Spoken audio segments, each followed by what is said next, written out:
power. So give me a moment here. I didn't expect it. I hate coming. You hate coming on live and you're not prepared. And today, just for a brief minute, that was one of those things. Okay, so we are now charged and ready. So give me a minute to get my last platform up, and we'll go. But we are just real quick for you folks. I'm gonna be mentioning this throughout the live, but we are currently live on Rumble, and I know we do have MAGA on Rumble, and that was the whole purpose of going live on Rumble. Is I want to be able to talk to MAGA as we always like to talk to as well, and MAGA's not a big fan of TikTok. They've never been a big fan of TikTok. So today, you can indeed come up live on the program by going to Rumble. So the Handsome Liberal on Rumble is where we're at as well. But we'll be on TikTok, Instagram, and YouTube as well. So give me one moment here. We're talking about the State of the Union. President Trump is going to be talking to the country 8 p.m. Eastern. Is it no 9 p.m. Eastern? So 7 Central, which is my time, and I guess 6 Mountain and 5 Pacific. So give me a minute here. State of Union. We're gonna be talking about the expectations, accomplishments, predictions. I mean, he has to cover all of that. I mean, he's got to tell us. Obviously, you're gonna pat yourself on the back. That's what any president would do. So he's going to talk about what he has accomplished throughout 2025 since becoming president, but he's also going to make promises of what we will deal with going forward. So I want to hear from you folks if you favor what we've already dealt with coming from President Trump. So 3 more years, a little bit more than 3 years to go. So President Trump still has plenty of time to make America great again, which is his signature slogan here. I'm almost up. I'm actually rambling on. I should just do this shit and so I can get here and get serious about the program. But we're on TikTok, Instagram, YouTube, and Rumble. And like I said, we're live on Rumble for folks who want to come up live. I'm doing this specifically for MAGA because I know MAGA's not a big fan of platforms like Instagram and TikTok. MAGA is not a big fan of TikTok. MAGA is not a big fan of Instagram. But there is a ton of MAGA on Rumble. So we are now live on Rumble. If you have Rumble, the app, the Handsome Liberal on Rumble, we're up live on there and you can come up as a caller. So we're going to give it a shot tonight. And I don't know what it looks like. I can only see the screen in landscape mode. It's not in vertical mode, but it is right side up. Fortunately, it appears that Rumble corrects this shit, so every damn thing ain't backwards. I like that. Anyway, let me go ahead and get straight to the comments. Don't bring straight talk on your live no more. What do you mean by straight talk, James Harper? Oh, you mean the viewer straight talk? Why not? Straight talk is MAGA. We enjoy talking to MAGA. Straight talk is a MAGA viewer. We always welcome MAGA on the program. So anyway, since somebody says, "Oh, great, more wackadoodles." What is up with? Listen, MAGA has a different opinion. MAGA's entitled to speak, so we bring everybody up. Anyhow, let's go ahead and get into the program. What up, folks? Once again, it is indeed your boy Tim, the Handsome Liberal, depending on who you want to ask. Some people go, "Your ugly ass," it is. Whatever. But that is the name of the program, the Handsome Liberal. Good evening to all of you folks. As you guys may be aware, President Trump tonight will initiate the State of the Union, which will obviously cover predictions and accomplishments. So, I mean, likely we'll spend listen, Trump kind of gives you a State of the Union every damn time he talks. But traditionally, you're going to pat yourself on the back for what you've done. This is what all presidents do. This is not specific to Trump, but you're going to pat yourself on the back for what you've accomplished so far. And then you're going to make predictions for what 2028 or 2026 and the years going forward will be like. So he's going to pat himself on the back and tell you how great he's done. and of course, all of the good things that we're going to accomplish going forward. That is not unique to Trump. That is what all presidents do. So we'll see how that goes. But I want to talk to you folks and hear from you folks in regards to how do you feel so far about almost a year of President Trump? It's going to be a year next time you hear from him because this is indeed right before the holiday. So 2026, only a couple weeks away or so. So this is right before the holiday. I see in the comments someone says, what did he say? He has accomplished nothing. Says no, that's not true. President Trump has had accomplishments. That's absolutely not true. And I see Culture says you should change your name to MAGA. Wow. I like to, you can feel free to elaborate in the comments why you're saying that. Anyhow, so we're going to talk about the State of the Union and what do you want to hear from Trump? What could President Trump say to make you feel more at ease with the next 3 years of Trump's administration? What could he say to help calm down? Now, a lot of you folks already favor Trump. You know who I'm talking to, my beloved MAGA. A lot of folks are already happy with President Trump. Some would even suggest he's the best president we've had in recent memory, if not the entire history of this country. Had a press conference last night where President Trump was on, and people were telling him he's the best president America's ever had, and he is the first Jewish president we've ever had. So go figure. So we'll talk about the State of the Union and what you expect. Jack Smith. Jack Smith is in the news. I want to ask you guys a simple question. Was Jack Smith a hit job? Because that is indeed the way President Trump portrays him. And not just Trump, but many on the right portrays Jack Smith as a mercenary for the Biden administration. Only purpose was to try to take Trump down, prevent Trump from becoming president. You know, Trump, better yet, you know, Jack Smith is having closed door sessions with Republicans, and he's pleading his case. By the way, he could have pled the fifth. Jack Smith is talking, so I want to hear your opinion on that with him having private sessions. Also, in addition to the State of the Union, we'll cover Jack Smith a little bit. I want to talk to you folks about the healthcare stuff. Now, that's big news because a hell of a lot of people are going to be affected if the Obamacare subsidies are allowed to expire. And it looks like there's a good chance that'll happen. Now, it sounds like the Democrats have somehow, some way convinced a handful of Republicans to take up a vote and try to get the subsidies extended for 3 years. It's interesting they picked 3 years. You already know why they picked 3 years. To get that shit out of the way of President Trump. You got to fly above those surface-to-air missiles. So they picked just the right altitude to get it out of the Trump administration. So if the subsidies continue for the next 3 years, then that will be 3 years from now is after the 2028 presidential election. So Trump could still be theoretically in office, but it would only be a few months before the inauguration day of the next president. So 3 years is when they're trying to get these subsidies extended. And it looks like a handful of Republicans have sided with the Democrats. So this may happen, but I want to ask a simple question. President Trump came down the golden escalator in 2015. One of his signature promises was to repeal and replace Obamacare. That's something he's been talking about since the very beginning.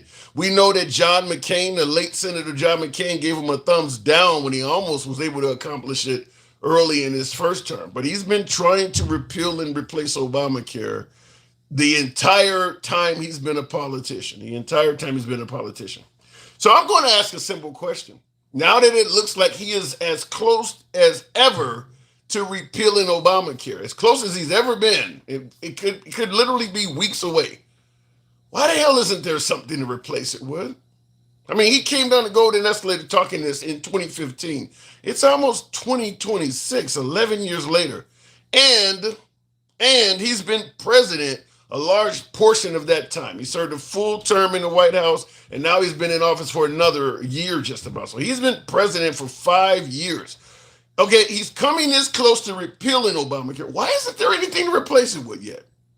Was there ever, I want to ask you folks, was the goal ever to replace it? Or I got some folks suggesting that the only goal, and you let me know if this sounds wacky or crazy, but some folks are suggesting the only goal President Trump had and this sounds wacky, but I want to hear from you. The only goal he had was to repeal and replace the name. In other words, I don't give a damn what we put up there, just as long as we take Obama's name off of it. So the goal wasn't to replace it.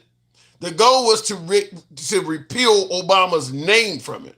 I don't want Obama being able to say he created some kind of health care plan for this country. I want to take away a maybe a perceived victory for Obama. So there's a lot of people who still favor Obamacare. I know the right, they don't like it, but the left loves it. And there are people on the right that like it, and there are plenty of independents that use it. But is the goal to repeal and replace it with something better, or just to simply tear it down because it's attached to the name Barack Obama? So talk to you guys about that. So, and last but not least, this is not big news. We're going to talk mainly about the State of the Union, but I do want you guys to give me your opinion on this. This, once again, this lady is in the news again. None other than Marjorie Taylor Greene. And I know plenty of folks have their own opinion about her on the right and left. Here's what she said. This is a message she left for President Trump a few days ago, stating, "I was called a traitor by a man that I fought for 6 years for and gave him my loyalty for free. Let me tell you what a traitor is," says Marjorie. "A traitor is an American that serves foreign countries and themselves." That's pretty damning that she would say that about Trump. But what say you? Do you believe that what Marjorie Taylor Greene is stating has any accuracy to it, suggesting that President Trump has not been in the Oval Office serving the people, but rather serving other countries and himself? So those are going to be our topics today. You guys know how the program is ran. We don't block, ban, or censor anyone. Damn it, we're not only always MAGA free, but as I stated earlier, today we are now live on Rumble. So if you have Rumble, the handsome liberal on Rumble, you can actually go to Rumble and we'll bring you up as a caller, just like we're doing on TikTok and Instagram. So now Rumble, and the whole purpose of Rumble, when we say MAGA free, is because there's a large percentage of MAGA on Rumble. So we got the Rumble up and working. And it appears to be right side up, which is not the same on YouTube, some of the other platforms. So we are now currently on Rumble as well. So if you have Rumble, you can watch the show live on Rumble and indeed be a caller there as well. So look at in the comments. Howdy, Uncle Ruckus. What's good news? How is the white man going to save us? Okay. All right. Okay. So I'm going to play the role of Uncle Ruckus, I suppose. And you're asking, what's the good news? Good news is we're out here in the land of the living, 6 feet above ground instead of below, and able to have a conversation. How is a white man going to save us? First, you got to assume you need to be saved. So what do you need to be saved from? Anyway, let me go straight to the box. And by the way, thank you guys that are already tapping the screen. Get us on up to 10,000. The fact that you have to ask questions like this shows how fucked up America is, says Dave Thomas. Well, maybe you don't have to ask these kind of questions. Perhaps we're trying to provoke thought and conversation. Listen, I want to tell you, a lot of my liberals and MAGA alike are savvy voters, savvy individuals. So I don't know. I don't want to say it's that fucked up just yet. But let me go straight to the box and see if I can verify that it's not as fucked up as you say. Going straight to the box, we'll go to Sherbert. Good evening, Sherbert. Welcome to the program. State of the Union tonight. Are you excited? Not even a little bit. But you're getting to hear from your president. He's going to tell you what he's done and what he intends to do. How is that not exciting you as a constituent? If he was a normal president where he didn't have a press conference literally every 20 minutes, I might be a little more excited to see what's going on with the country. But seeing as we can't get him to shut up, what's the difference? But how do you respond to folks who say, at least he's not running the country from his basement like Biden and he's being transparent? How is that not a good thing? I'll take Biden any day, even with the cancer, diagnosis. So no, I don't care. I'd rather have Biden in than listen to another word that Trump has to say, because all he's going to do is say, we're so amazing and Biden fucked everything up and we're going to be so great. Just watch. And he's not going to break any new ground. He's just going to threaten more people probably.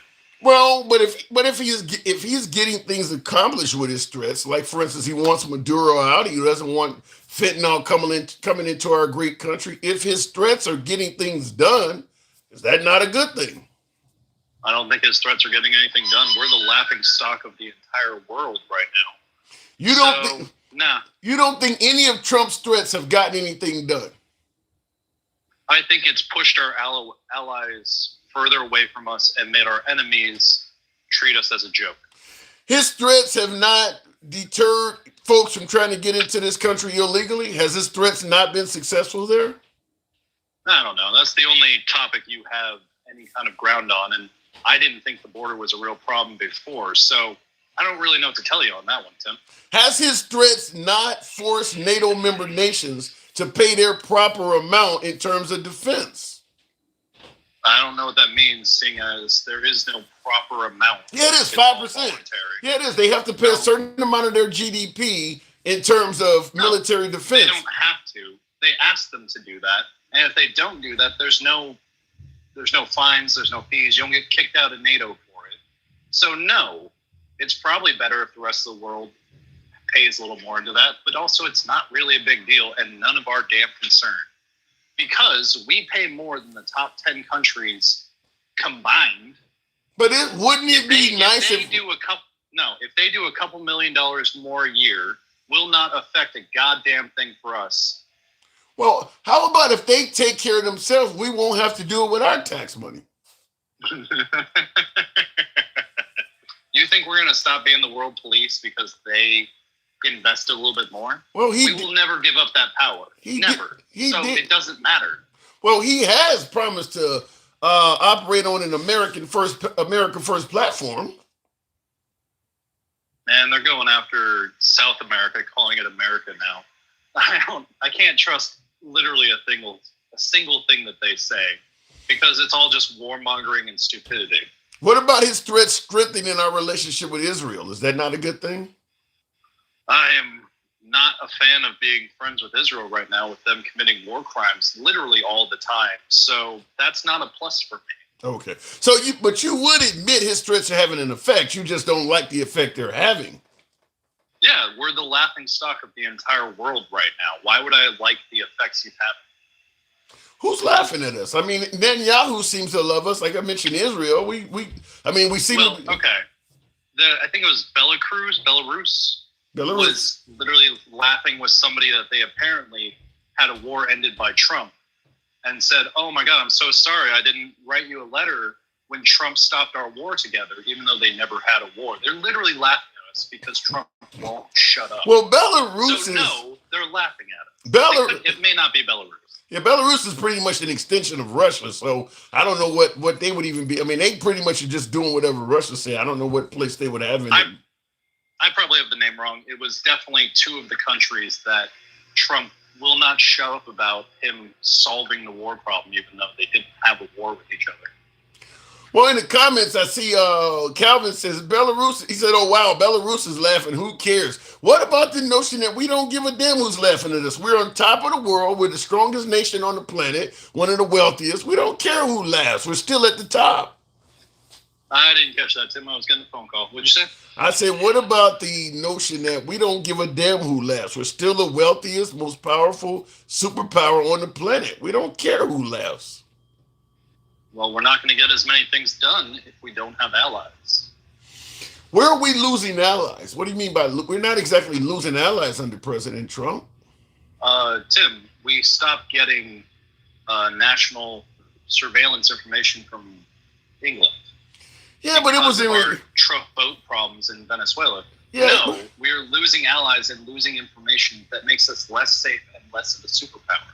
Well, you guys. But how about it? James in the comments rightfully points out Argentina is a new ally, so we gained an ally. And what do we get from being an ally with Argentina? An escape route versus England. We could actually use their information in satellites and nuclear submarines. We get a new escape route. If something goes wrong, you can now go to Argentina. Plus, good. Hegseth can go there and go with all of his white supremacist friends. What are you saying? You're trying to say Hegseth is a white supremacist? 100% by the tattoo on his chest, Tim. We done a show on Hexef's tattoos, and apparently they have ties to Christianity that have nothing to You can tell yourself that if you want, but no, that's a white supremacist symbol. Well, it can be construed that way, but we were able to show that it has ties to the Catholic faith, and there are Catholic deities wearing this that have nothing to do with white supremacy. Tim, I also believe J.D. Vance killed the Pope, so I'm allowed to have my opinions about his tattoos and about J.D. Vance. You know, J.D. Vance is a Christian, though, right? I don't give a shit. He can be a Satanist for all it matters. So, what are you expecting out of the State of the Union? Are you even going to watch it? Not even a second. I'll watch the highlights. But he's not going to say anything new, Tim. It's all going to be rah, rah, look at me, I've built up this country from nothing because Biden left us in such a terrible economy, even though all of the numbers from the day Biden left are better than the numbers are now. So fuck off, all of the MAGA supporters right now. Nothing's going to matter when that retard speaks. I don't believe that's quite true, Sherbert. You say all the numbers are better when Biden left than they are now. The price of fuel is better under Trump. Price of eggs. I don't believe that. Price of eggs not better under Trump. They're a little bit lower. All right then. So that's Trump's improvement over Biden. But also, the eggs and the fuel are not nearly as important as our job numbers, our manufacturing numbers, our interest rates. Literally every single thing that actually matters is up. And you're going to tell me about eggs being down, so we're winning over this last year? Well, we're not doing as bad as you're suggesting. And by the way, Handsome Conservative, yes, we did see your sub on Rumble. Thank you very much. I see the comments on there, so thank you, Handsome Conservative. We did see that. But listen, the fact is, the difference between the ending of the Biden administration and the numbers from the Trump administration portrays Trump as not doing that bad of a job. I mean, tell me where certainly when you don't like hearing about the border and things like that. How many cargo ships are not coming in now? Which then directly relates to our infrastructure not being propped up very well because we don't have any goods to fix our own shit anymore. Like, no, Tim, the numbers are all terrible except for eggs, and fuel is down by what, 30 cents? I'm hearing. Oh my God, 30 cents. But we're saved. Think about all of the billions we're making from the tariffs. Fuck you. What the hell? Paid by us. That's paid by us. No, that's not a good thing. The other countries aren't paying it. We're not winning when you charge an extra tax on the lowest income people. The billionaires don't give a shit, because they've got the extra $1,200 a year to spend on tariffs. When people can't afford a $500 emergency and then $1,200 extra a year, plus now the health insurance rates are going up because they killed the ACA, maybe that'll get fixed, but still they killed something that will raise health insurance by double for a lot of people. We're not winning with tariffs. Shut the fuck up on that. I'm being told that the ACA. Listen, I'm being told that the ACA was a disaster to begin with. Obamacare was a crutch on the healthcare system, and it needs to be repealed to begin with. So if Obamacare goes away, I'm hearing things will be better off for the healthcare system. Yeah, there may be some temporary pain as they get things straightened, but it sounds like Obamacare was bad to begin with. We've had 10 years for them to come up with an alternative, and they have yet to do it. So no, they don't have an answer. They just don't like the black guy did something. So you think this is all about just trying to take out Obama's legacy? 100%. The same way he's trying to get rid of Biden's legacy by getting rid of the CHIPS and Science Act, even though that's what was going to prop up our economy for the next 10 years. If it's that bad, then, Sherbert, because there are many Republicans, even MAGA, that are utilizing the subsidies coming towards Obamacare. Why does the Republican Party sound exactly the opposite of you if this is so good? I'm confused by your question. You're saying... I'm saying that the Republican Party believes that Obamacare, the Affordable Care Act, was trash. even though many of them are actually utilizing the subsidies to have their own healthcare premiums lowered. So what I'm saying is, if it is as good as you're saying, or needed at least as needed as you're saying, why does MAGA and the Republicans see it just the opposite? Because dear leader said, "Hey, isn't this terrible? Isn't everything he ever did awful? Shouldn't you help me dispose of everything and make white America?" What do When you we're shutting down rural hospitals because they shut down parts of Medicaid, I don't see how that helps anyone. Yeah, but the way you're making it sound like MAGA can't think for themselves. Like Trump, what did Trump say? Jump off a cliff? They're they going to jump can't. off a. Wait, come on now. So if Trump said, 100%. so They went and stormed the Capitol because Rudy Giuliani said we got to have blood sport. well, they believe that the They're Democrats. lemmings. They're goddamn lemmings. The belief was that the Democrats were still in the damn election.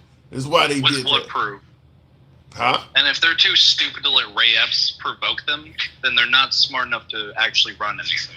Okay. How about this? I seen the comment. Someone stated, Nicholas said that rural hospitals are not shutting down. What about the notion that the Democrats have predicted all kinds of, apocalypse type shit happening under Trump, and it's not been that way. The Democrats are always saying that Trump is going to ruin America.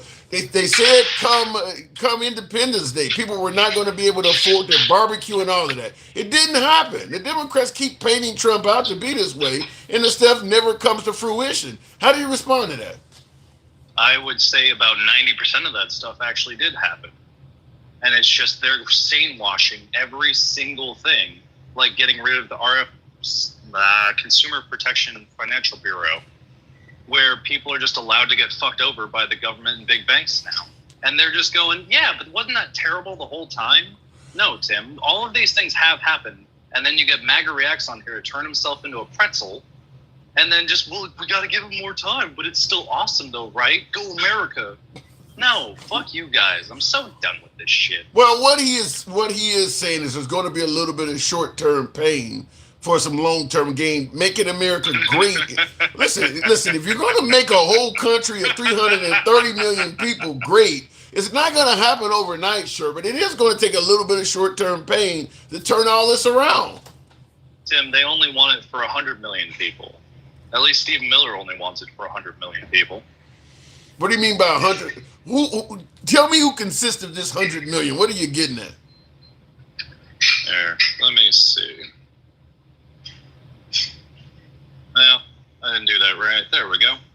People that look like me, Tim. And for those on other the platforms, ones that Stephen Miller wants to let in, wants to be safe and happy and whole. And for those who on other platforms who cannot see him, he is a white male. So he's saying that people that look like. So what are you saying, that Trump is the administration for white people? Make white people great again? 100%. It's very clear, at least to me. And if they don't want to see it, then they're just going to keep going, rah, rah, go dear leader. Then I have to ask you, because folks in the comments are going to want to know this. What has Trump done or even said that leads you to believe that he is only operating on the best interests of white people? We remember when he said we're going to let the farmers own some people? I heard that, yeah. Maybe, listen, maybe we were taking him out of context. Maybe. I think he got so much pushback that he couldn't sell slaves again. Oh my God. So you think they had to let up on that one? You think Trump wants to really genuinely bring back slavery?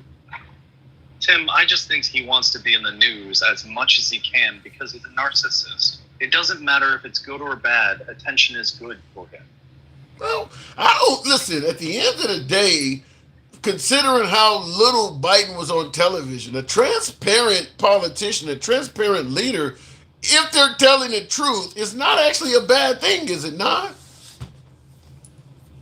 That would be a totally different story for a different politician when Trump lies just by blinking. Come on, what are you saying? I know Everything. you've heard that before. What are you suggesting, that everything the man says is a lie?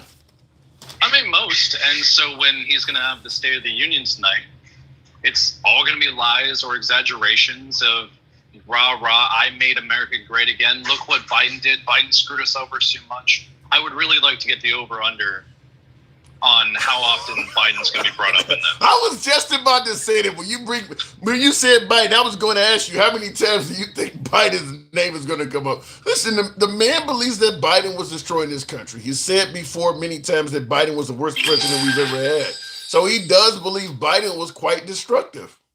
I don't know what Biden did to be the worst president ever. They keep bringing up the 9% inflation rate, but that was literally in the middle of COVID, as literally the rest of the world got hit with ginormous inflation rates. Well, if it was just us, I would understand, but it happened literally everywhere. And for somehow that's Biden's fault. Fuck off. how about the notion that this man let in thousands, if not millions, of people that have not been vetted? We don't know who the hell they are, and some of them are turning out to be rapists and murderers. I would disagree by the numbers, seeing as undocumented people commit, I think, like a quarter of the crime of naturally born Americans. How about one? So, one is too many. fuck off. One is too many. I think one felon as president is too many, but that obviously didn't matter to a third of this country. So, fuck off. I don't really care about immigration being a big problem because I've lived around these areas my entire life. So you would have been okay if Biden or Kamala Harris served an additional 4 years and kept the immigration policies exactly how they were. Yeah, I would have. And they're going to call me a commie or whatever, but I don't really give a shit. I've literally lived around Mexican immigrants my entire fucking life. They're just people.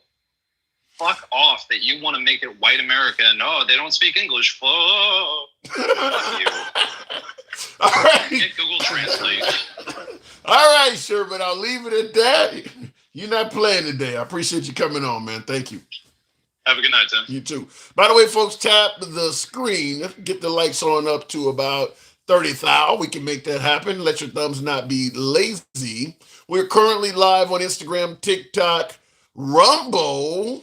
We're also live on Rumble, and I'm missing one platform. Give me a minute. It'll come to my mind. But we're TikTok, Instagram, Rumble, and something else. YouTube. There we go. YouTube. What time is the State of the Union? The State of the Union is at 9 p.m. Eastern time. So if you're out in New York or whatever, 8 p.m. Central, 7 p.m. Mountain, and 6 p.m., I believe that would be Pacific. So a few hours. What is that?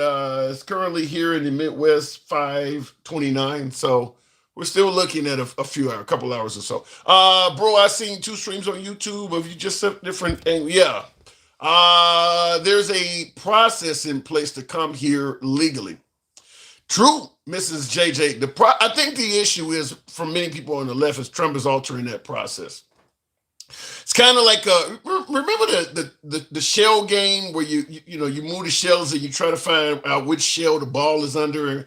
Some places you can gamble and do this. I've gotten ripped off at that, but they put 3 shells down and you try to figure out. Well, there's somewhat of a shell game being played with the legal process, many would argue, such as TPS was a legal way, claiming asylum was a legal way. They've raised up the cost of getting a H-1B visa. These are all legal ways. So there is a legitimate complaint that on one hand, we're saying come the legal way. But then, as I said, the shell game, when you try to come the legal way, they move that, they put a hurdle or they change how you can do that. Fact is, the Trump administration is indeed making it harder to come here legally. So don't run across the Rio Grande or sneak in the country, come the legal way. But when you come here legally, understand that process may be harder or not available anymore either.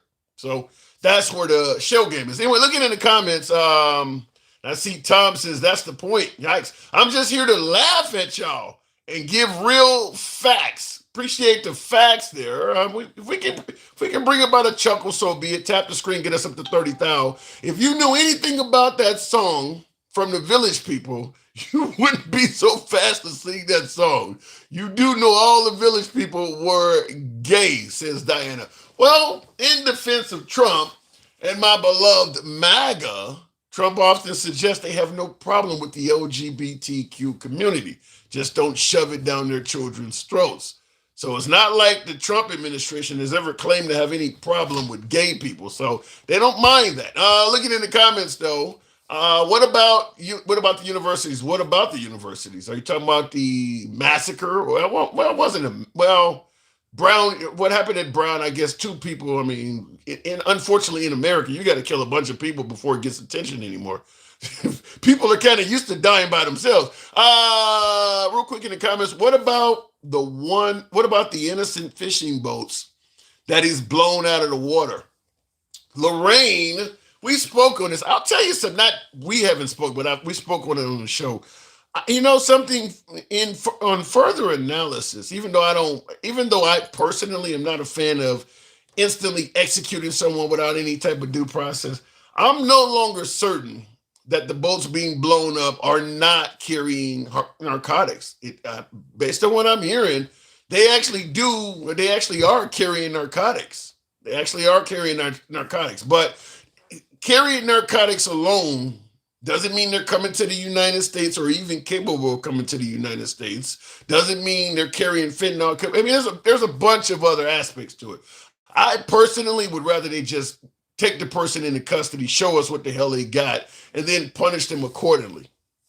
But that's not what they're doing. They're killing them on the spot. It is still not our jurisdiction. It is international waters. Yes, that is true. Looking at the comment, I'm not a fan of people being murdered. Man, grow some balls. You're telling me I think that says Davy Jones. Appreciate the input. I said I'm not a fan of people being murdered. And his response was, man, grow some balls. So what are you telling me? If my testes were bigger, I would be more supportive of murder? Is that how that works? Serial killers have really big testicles? Let me know. Let me go back to the box. Hey, there is help on YouTube, MAGA. Okay, we'll go back to the box and bring up Mike. Good evening, Mike the Boss. Welcome to the program. What's happening? Not much at all. State of the Union tonight. You're going to watch? I probably will. Depends on how busy I am. Are you excited? The president's going to speak to the people. No, he's if he doesn't declare war on Venezuela tonight, it's going to happen. It's going to happen. Did you see that? Did you see that Tucker Carlson came out and said someone from Congress told him today that we're going to war? Did you hear that? That's sloppy as fuck. I heard a little bit about it. That is really sloppy. I mean, first of all, it's sloppy to tell that to Tucker, and then it's even worse that Tucker knows. Tucker is deep enough in it that he knows you're not supposed to tell people that. But he's operating on ratings and clicks, so I can't hate on him for doing what it takes to make his program bigger. But whoever that congressperson is should get in trouble. Somebody, a bonbon said, why would Trump tell the American people? He tells everything. Yeah. Trump tells everything. First of all, answer me this. How did Venezuela steal our oil? How did Venezuela steal our land? That's what Donald Trump said. You didn't see that, right? No, I haven't seen that. You didn't see that? No. He said Venezuela stole our land from where? Trump says Venezuela. That's exactly what I'm saying. He said that Venezuela illegally took U.S. oil and we won it back, and they took land. He said this yesterday. You didn't hear that? No. Listen, the man's getting old. Maybe that's what it is. He makes a few mistakes here and there. He makes a few mistakes, right? Listen, how can they take our land? This is what he said. This is a direct quote. Yeah. Quote, they took all of our energy rights. They took all of our oil from not that long ago, and we won it back. But they took it. They illegally took it. Close quote. That's what he said. How are they taking oil? But you know what, Tim? So all the people that are always pushing back on me, all he's doing is doing what colonizers have always done. They declare that somebody did something to them that justifies what they want to do to them. They've been doing this for hundreds of years. What was the difference? What was the difference? I can't argue with that. It does appear as if we would like to start some kind of incursion with Venezuela, and we're just simply making excuses to do it. I do agree with that. Absolutely, I do agree with that. That's all it is. And I want everyone else to think. If you go hunting for big game, do you hunt big game and never show pictures of what you caught? Is that a thing? When people go hunting big game, you go hunting for lions and you go hunting for water buffalo. My guess is yes, they do, and I'll tell you why. Because there's a lot of PETA people out there. You go out and you slaughter a rhinoceros or something like that, and somebody throws paint on you or something. So my guess is there are some wealthy people that go to the middle, go to Africa, hunt big game, and they don't post it everywhere because it's not popular with everybody. But those people wouldn't tell you that they're going big game hunting either. I'm talking about Trump doing what he's doing, saying that you're trying to stop these narcotics, and then they finally come out and tell us the truth. It's about the oil, it's about the land. Not my words, his words. Yeah, I mean, it's all what we said it was from the very beginning. I don't see how anybody could buy that. America lost property in oil to Venezuela. I'm going to chalk that up as a slip up. I'm going to chalk that up as a slip up. We're not chalking it up as a slip up. That's what he said. What he slipped and told the truth. He slipped and told the reason why we're doing this. He slipped and told everybody that all of that going after drugs and all that was bullshit. Like we said from the very beginning, it was never about that. It was never about that. This was a diversion that they needed while they got all these things in place to say that they're going to go and invade this country because they want the oil and they want the land. That's what they want.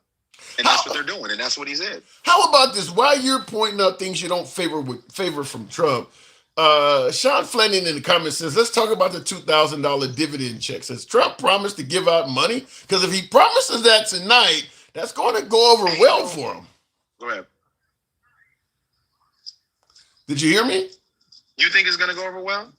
If he hands out $2,000, listen, people will forgive any damn thing if you give them money. I used to say that earlier but I used to say that months ago toward the end of the Biden administration. You can bring back slavery if you give people enough money. People care about the economy. They will forget everything else if you make their economic standpoint good. They will forgive it. If he gives out $2,000 in stimulus checks, you'll be amazed at how many people will be like, I don't give a shit about that. He gave us money. Those same people already are MAGAs deep into the cult, so they're not going to care anyway. But at the same time, is he going to finish the statement and say, by giving you $2,000 checks, I'm going to increase the deficit by how many trillions of dollars? Has he said that? No, but people don't. A lot of folks don't. Yeah, but a lot of folks don't. Low-educated voters in particular, they don't care about that, Mike. I mean, if you put $2,000 in their pocket, the deficit might as well be some number out orbiting around Pluto. That's how for most Americans, the deficit it's just like stock when they brag about how great the stock market is. Somebody that's working at Dollar General, that's irrelevant information. It means nothing to them. Well, and those same people, none of the information means nothing to them. So they're not even really in the equation of whether or not you're going to get to midterms and make a difference. Those aren't the people. But $2,000 would mean something to them. That's something tangible they can see. Well, it's tangible for those that already support him. It's not going to swing anybody. Listen, if anybody voted and then they're watching what happened and they're off of that fence, the $2,000 isn't going to put them back on.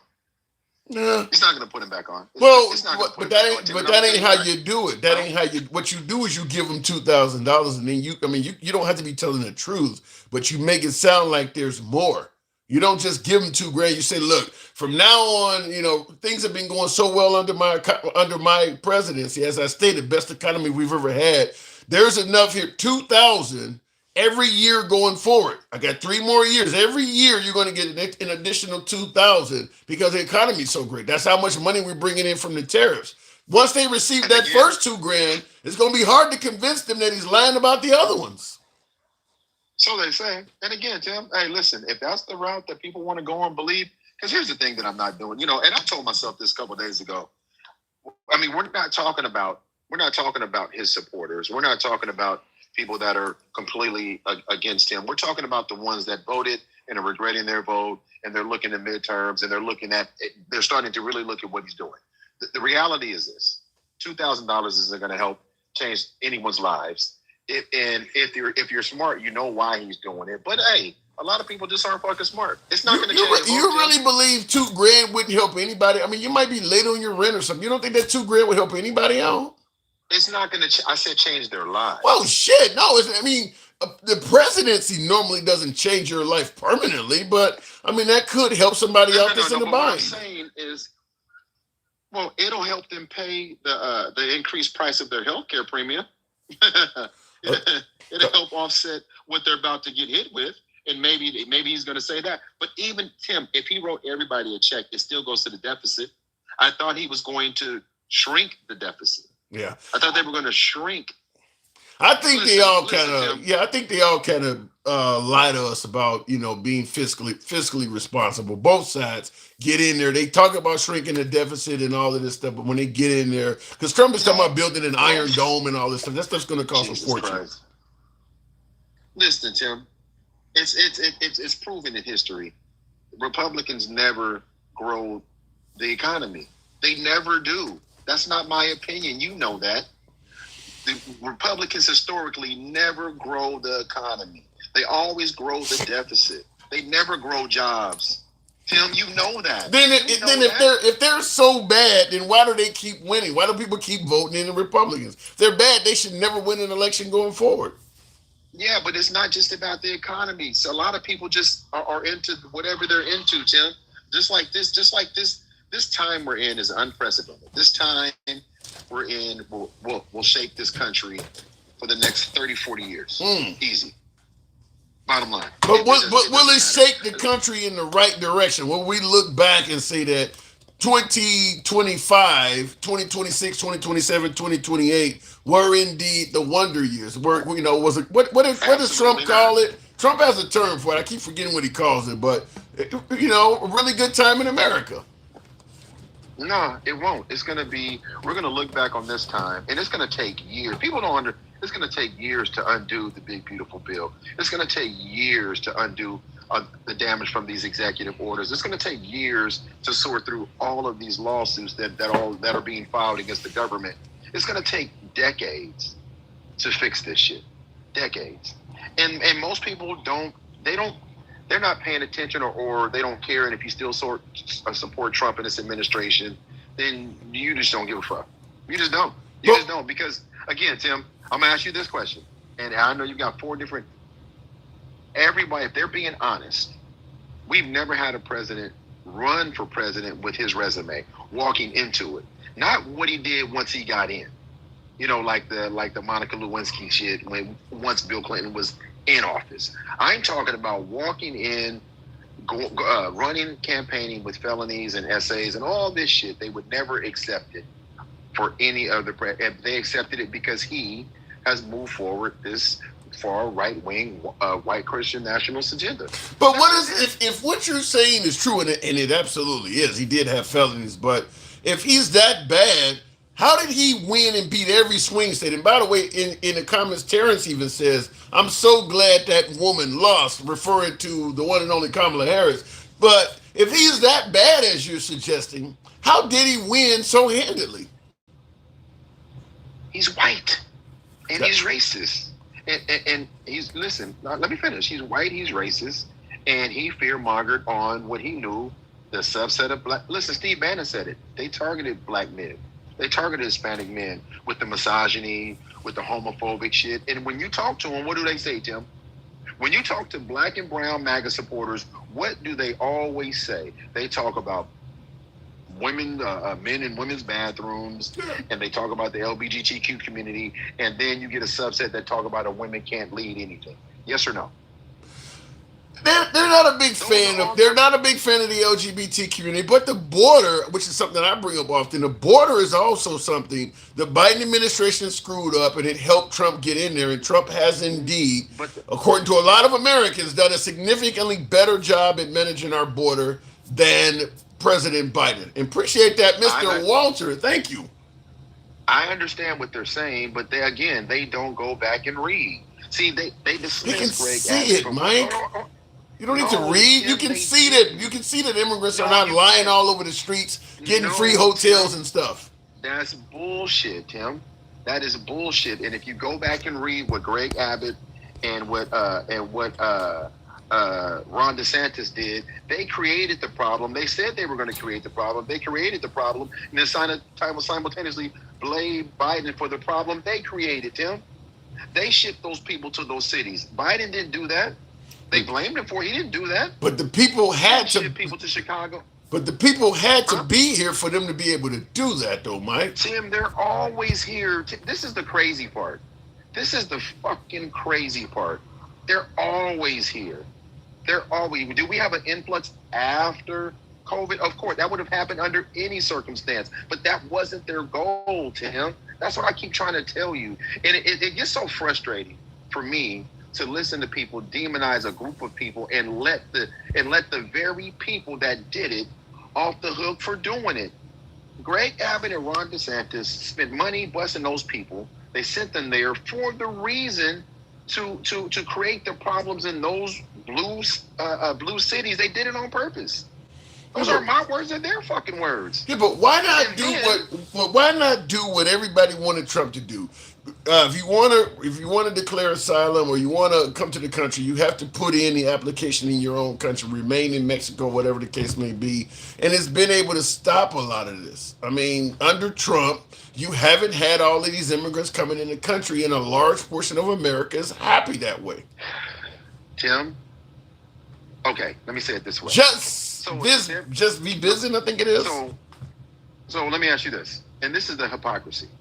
Was there a border crisis in 2017, 2018, 2019, 2020? No, because Trump had it under control. Trump didn't do anything fucking different. Trump didn't do anything fucking different, as you might suggest. But they knew under Trump, you can't just come in here and expect to get in. Bullshit, Tim. I don't know why y'all keep saying that. That wasn't a thing. That never happened.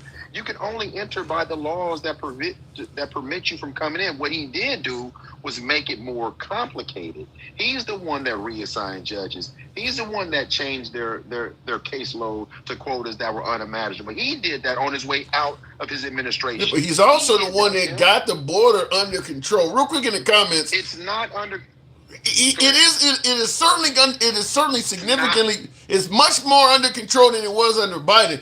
Hi, hello in the comments says Trump never demonizes anyone. God chose him for a reason. So in other words, he was chosen by God. God didn't choose him. The devil's put Trump in place. Let's get back to this, Tim. I don't want to move away from it. Wait a minute. I don't want to move away from it. You said God didn't choose him. The devil put him in place. Damn. Yeah. The devil. He's working with the devil. Listen, Tim. I want you to go back. Okay, what you got? No. Oh my God. If you're tracking border crossings and you say border crossings are down, doesn't that naturally, and your numbers are low, because the numbers represent who's been in, who you've contacted, yes? When you look at the numbers, when you look at the numbers, and they're saying this many people crossed, this many people were encountered, right? Okay. If the number is low, that means on paper, what they're recording, they're saying no one's trying to enter at all. Right. That's because of Trump. My argument is this. No, you're just not encountering them any fucking more. You think that people are still coming in this country, Tim? No, I don't know. I don't know. I do not. In fact, I think they said about 1 million people self-deported under Trump. Not only are they not coming, they're fucking leaving because Trump is securing the border. You're not giving the man credit that he deserves, Mike. No, because Tim, because that is a fallacy. And listen, everybody can buy that bullshit if they want to. I don't buy it because you really wait. Let me make sure I get this clear. You really believe that just as many immigrants are coming in this country under Trump as they were under Biden? No, I didn't say just as many, but the numbers he's putting out there, this 4% and 3%, that's bullshit. I don't think it's close, Mike. I think under Trump. Okay, I know you don't because you guys believe this Jello pudding eating motherfucker. I don't. How are they getting here, Mike? How are they getting in? If they're still coming, how are they getting in? Tim? How were the gotaways getting in, Tim? Overstaying their visa and things like that. No, I said gotaways. See, this is the. Oh, you mean the ones that are running across the desert and shit? Well, they're gotaways, so this is my whole point. You really believe with the wall and all of the money spent to put troops and shit on the border, people are still successfully able to run into the country? 100%, Tim. Listen to me, Tim. Now, you're making that face, but here's the funny part. We've never been able to capture and count gotaways because they're fucking gotaways. So how can you say you're stopping gotaways if you can't catch them at all? Because if you could, they would be encounters. But you're going to have, listen, Trump upped the immigration or border patrol, border customs budget from $8 billion to $28 billion. I believe there's so many people and so much technology on the border. There's not a lot of gotaways, Mike. There's just not. There's no way. You're making it sound like Trump has only had minimal success in limiting folks from coming here. I'm literally telling you what you asked me, I answered you. Now, you guys can believe it all you want. It really doesn't matter to me. You guys can believe whatever you want. I don't believe, listen, I use the critical thinking and I'm looking at what's happening. I don't listen to them. I listen to him just to verify him being an idiot. I don't listen to the rest of this shit. At the end of the day, we have a leader that is a murderer, that is an adjudicated rapist, that is a liar, that is a 34-count felon, that is capitulating and putting his ass in a circle and tossing it up in a circle for the entire world to get a piece of, and he's selling us out, and everybody is just waiting for the remnants of his bullshit to fall into their mouth without even looking. That's what his supporters are doing. That's a mouthful. But how are you? What you say? He's selling us out? Selling us out to who? Any country that has a price sticker, Tim, he doesn't give a fuck. Examples? No. Okay, let me ask you this: the ex-president from Honduras. This man sat there and said he was convicted unjustly with zero evidence, and let a man that moved 400 metric tons of booger sugar into this country and said, I want to shove as much of this up the nose of those gringos as we possibly can. That guy he let out of prison. Why do you think he let him out of prison? He didn't need to. Matter of fact, and I'm going to say this to those people that push back on what I'm saying. He let that man out of prison based on their own theory. Shouldn't he have been? First of all, I never should have let him out. But if you're going to let him out, shouldn't he have been deported? Yeah. I don't have any. I don't have any. No, Tim, let me finish. You start. Shouldn't he have been deported directly back to his country? That's the normal procedure is once you're incarcerated in America, if you're not a legal immigrant, whenever your incarceration is over, they deport you back to your country of origin, and they didn't do that. Yes. Okay. Right. The very person, but they want to deport Kilmar Brega Garcia and the other 224 people that they deported, while simultaneously didn't Lincoln Riley's killer get convicted and sentenced here? They didn't deport him. Not well, because he's gonna spend the rest of his life in jail though. But if he ever gets out, huh? Well, wait a minute. I understand the law here. I'm simply saying if they want all the criminals out, regardless, they didn't deport. He didn't deport the man he just pardoned. We don't even know where he is, Tim. No, we don't. His whereabouts are unknown. Yeah, there's a warrant for him. Yeah. There's an Interpol warrant for him. Not here though. There's an Interpol warrant for him. He's wanted internationally. Correct. He's wanted in Honduras, where he's from. Hello.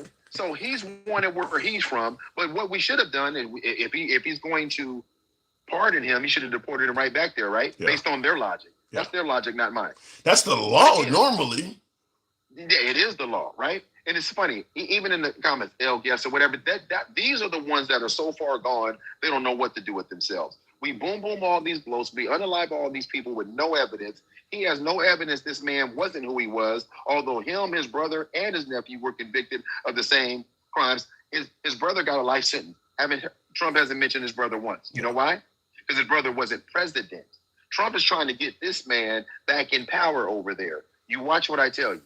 I got to move it on, but I hope you're wrong about that. I got to move it on to Mike, but that would be crazy if they actually pardon the guy from a 45-year sentence and then reinstall him as the president of Honduras. That would really make us look corrupt. Would you put it past him? Would you put it past him at this point? I got to move it on. I appreciate you coming through. All right. I appreciate it. Later. Thank you, Mike. And by the way, listen, I'm willing to defend Trump where I believe he can be defended, but there is no defense for him pardoning that drug kingpin that he was talking about at the end of our conversation. The guy is responsible, according to our prosecutors, 400 metric tons of cocaine into America.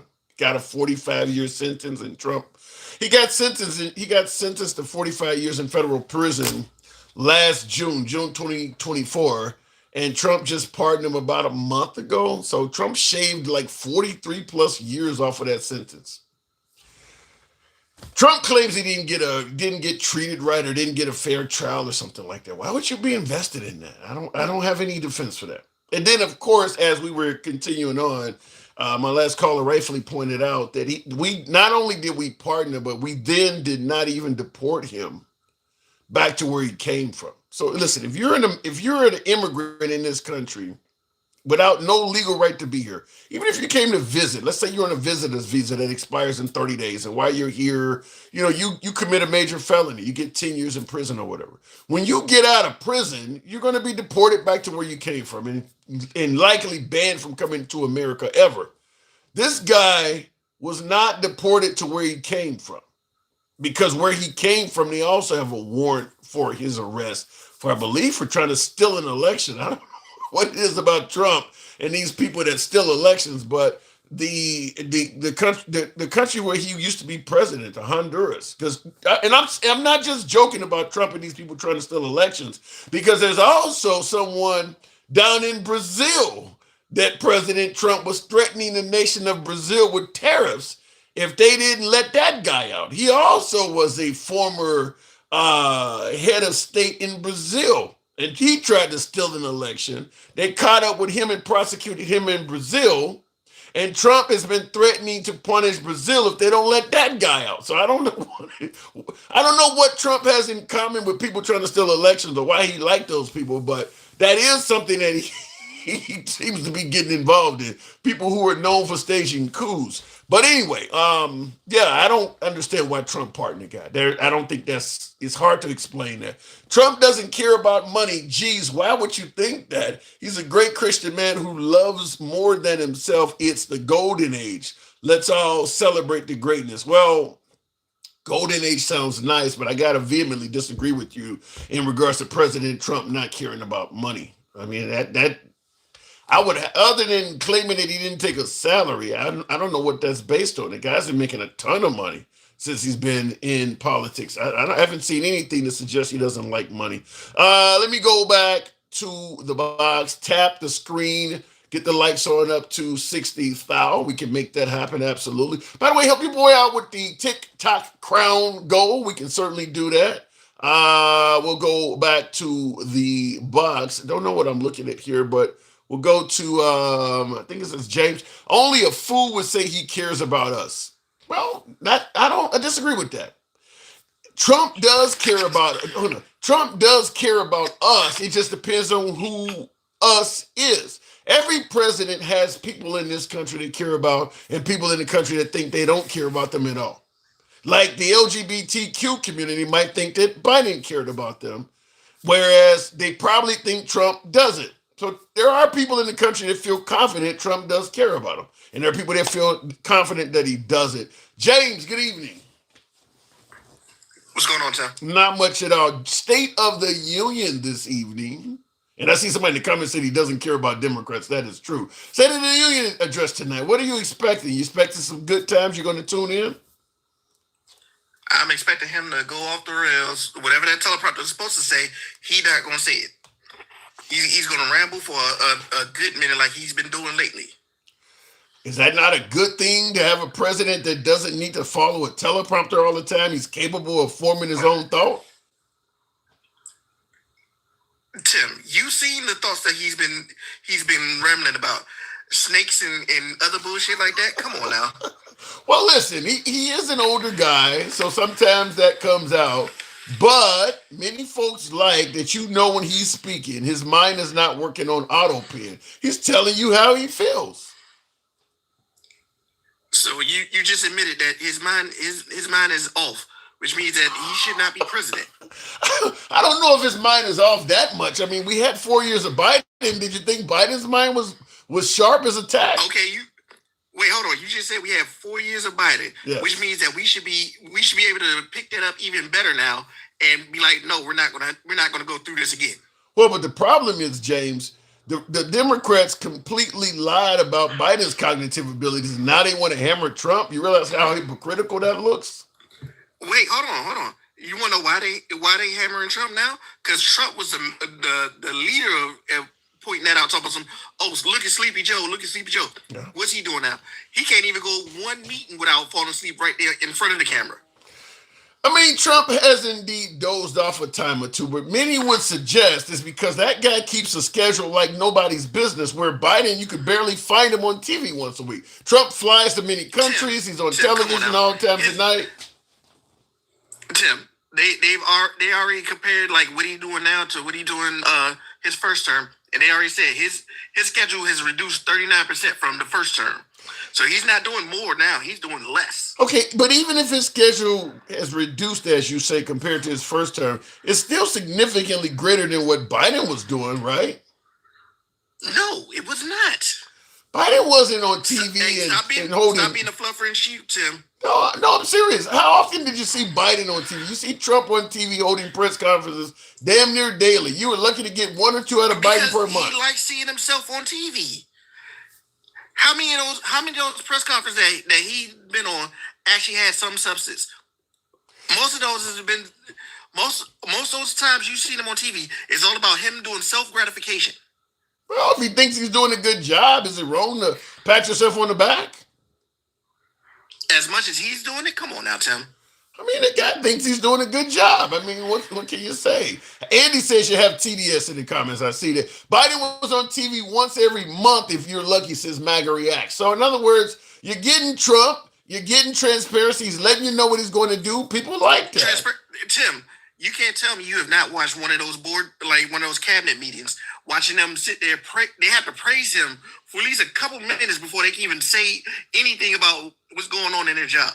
Now, that's a real fluffer. For you guys who don't know what fluff it is, you're right. They do kind of juggle the balls a little bit. I get it. But at the end of the day, maybe they actually feel he's doing such a great job that they would like to juggle his balls a little bit. No, you know damn well it's a requirement that they got to sit there and fluff him.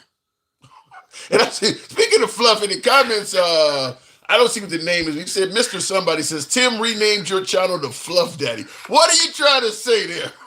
Fluff Daddy, what the fuck? Anyway, but no, I mean, listen. Tim, hold on. Sure. You said earlier that Trump said we have to go through a little bit of pain to get progress, right? If that's the case, little bit of pain for long-term gain, gilded age. Okay, how come the people that's feeling the pain are middle and lower class, but not the upper class? They're getting benefits right now.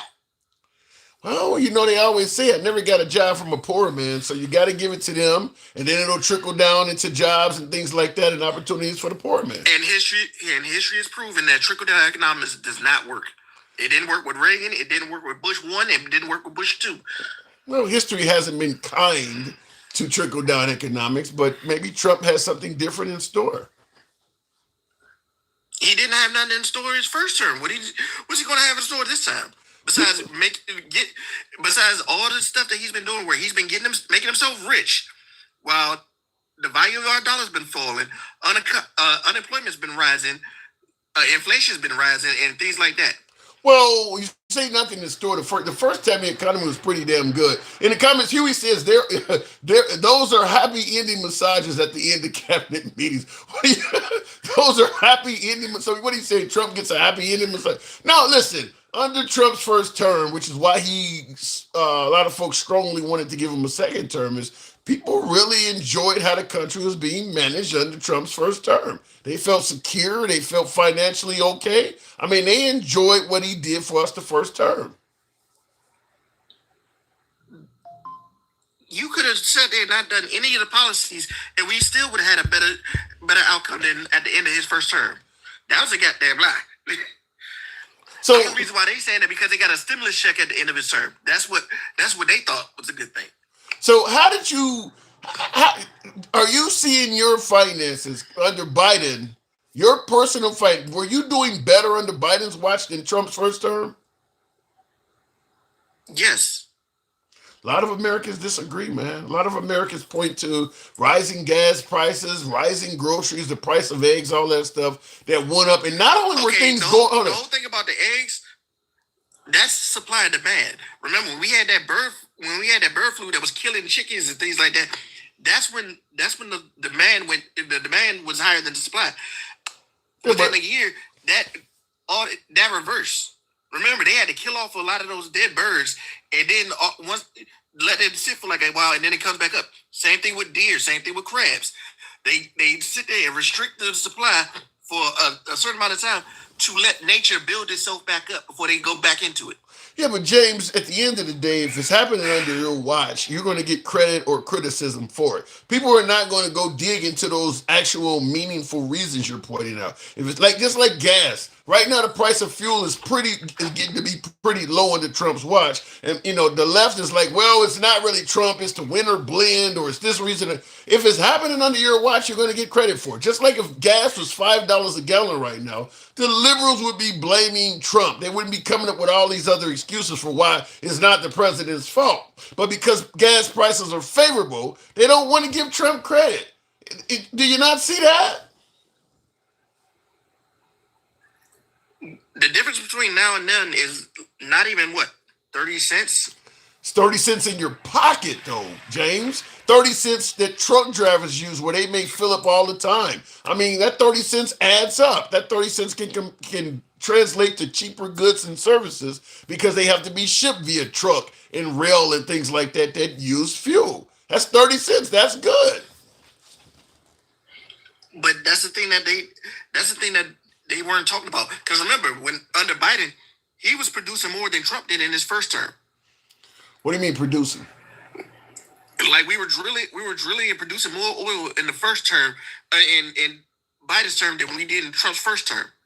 But they were swearing up and down Trump wasn't doing what he's supposed to. Biden wasn't doing what he's supposed to do. Well, I'm gonna be honest with you. A lot of people don't care how much oil we're producing. If they're paying less at the pump, that's what they feel is tangible results. It's kind of like the stock market. You can tell us how great the stock market is doing until you're blue in the face. People want to know what's in their bank account. So telling us that they're drilling more into Biden than Trump, people are going to focus more on, but I'm paying less for fuel under Trump than Biden. So Biden is not going to get the same credit as Trump. You're right, Tim. They're going to credit the president, even though like he's not the one that actually was controlling it. But yes, he did produce more. Yeah, I mean, like I said, but that's irrelevant to the average American. I mean, we're producing more oil. I mean, you could be producing more oil while the price of gas is going up. If you're producing more oil and the price of gas is going down, we're going to give you credit on what we're paying at the pump. All that other stuff is irrelevant to us unless you have invested in oil stocks or something like that. But if you're just a regular American going to work every day, your concern is how much am I paying at the pump? I don't care about OPEC, all that other shit. Bring down the price at the pump. Under Trump, that's what you're getting. And then you have to remember, we was under lockdown under Trump in his the later part of his years. What do you mean lockdown? And you mean COVID? Yeah, and with us being under lockdown, the demand was lower, so the price was lower.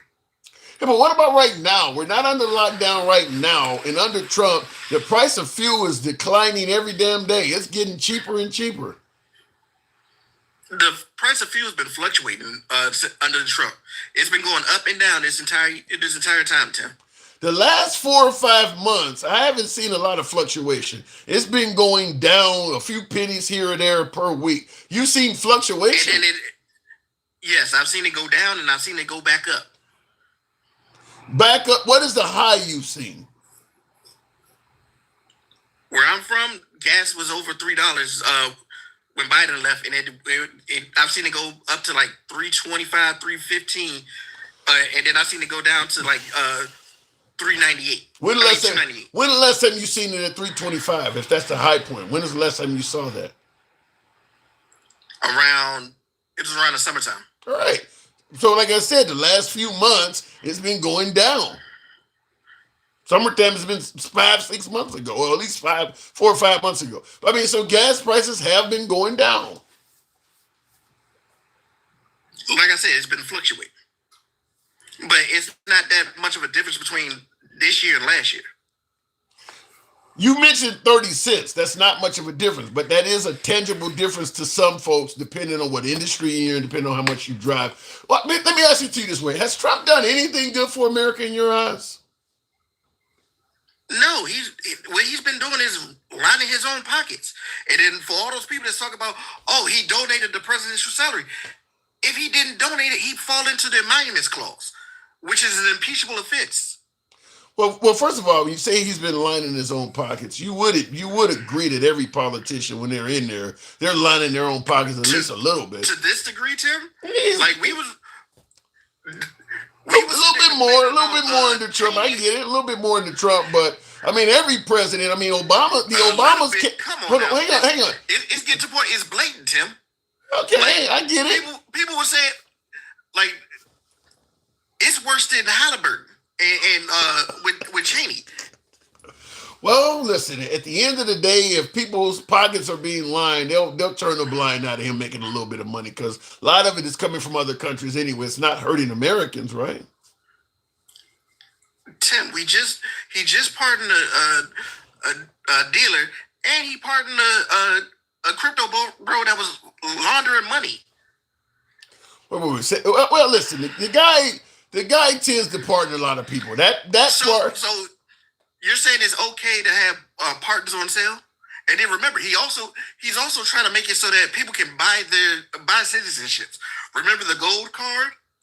Well, I don't favor pardoning. I don't favor selling pardons, but in terms of buying citizenship, and Jay Stepp says, dude, you're exhausted to listen to, almost shameful. I don't know if you're talking about me or you, probably me, but I'll say this in regards to buying citizenship. On its face, I can understand the criticism and how it looks. But many would suggest maybe it's about time we had some people with money come into the country than so many folks that have their hand out. If you got to pay $1 million to get into this country, that means you're going to have money when you come here. You're not going to need us to take care of you.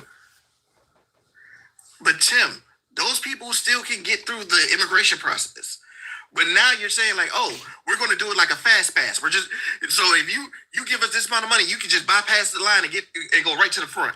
Is there anywhere in life where if you show up with a bunch of money, you have to stand in line with the regular people? You can get on the plane even in the middle of terrorism. If you pay money, they'll put you up quicker than everybody. I mean, that's just kind of how it works. Got money, get privileges.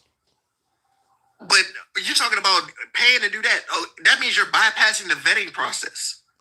I'm not disagreeing with you, James. What I'm saying, though, is that is how it works. I mean, if you got money, you're going to be able to bypass all kinds of stuff. You can go out and really harm somebody. If you got money, you can get out on bail. I mean, it's just what it is. People with money get treated better than people without. That's anywhere. So basically what you're saying is all the things that MAGA was talking about, they value.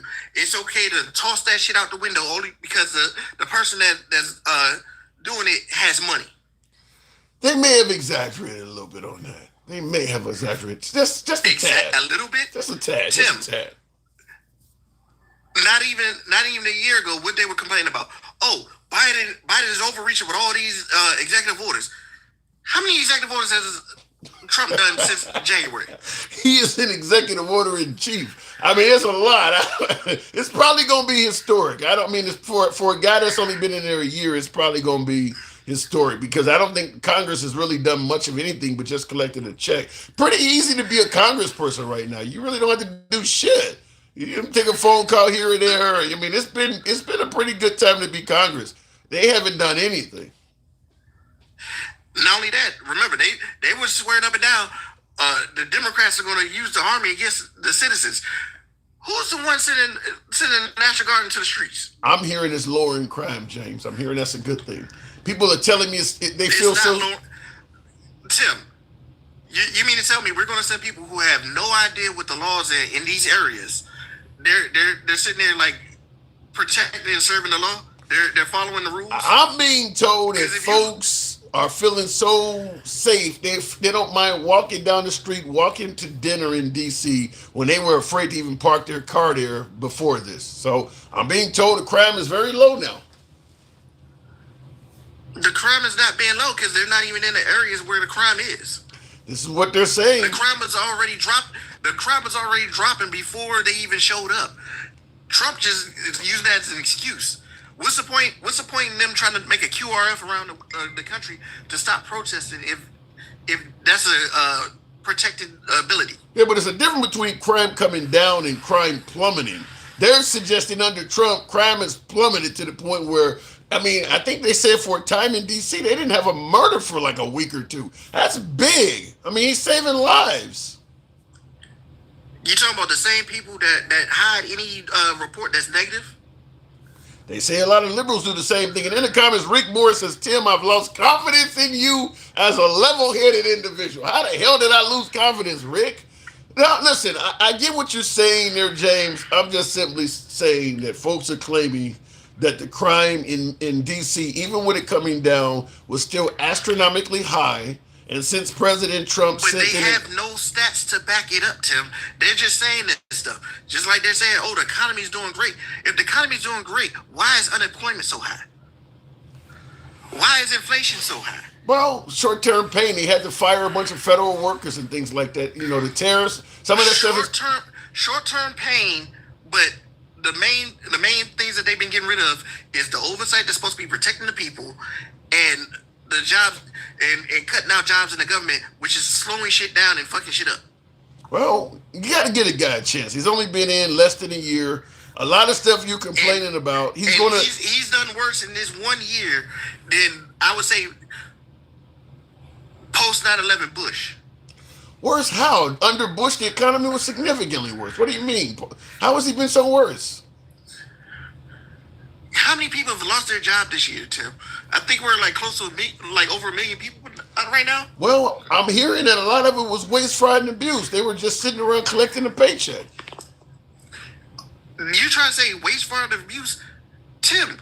All the stuff that they did, all they did was gut the oversight.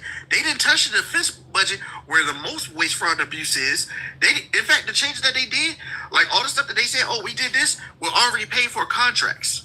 Well, let's put it like this. Due to the shutdown, we haven't seen the last quarter's numbers officially because of the government shutdown. We'll have to see those numbers before we can have this debate. I got to move it on, but we got to see those numbers. James, tough sell, but I appreciate you coming through.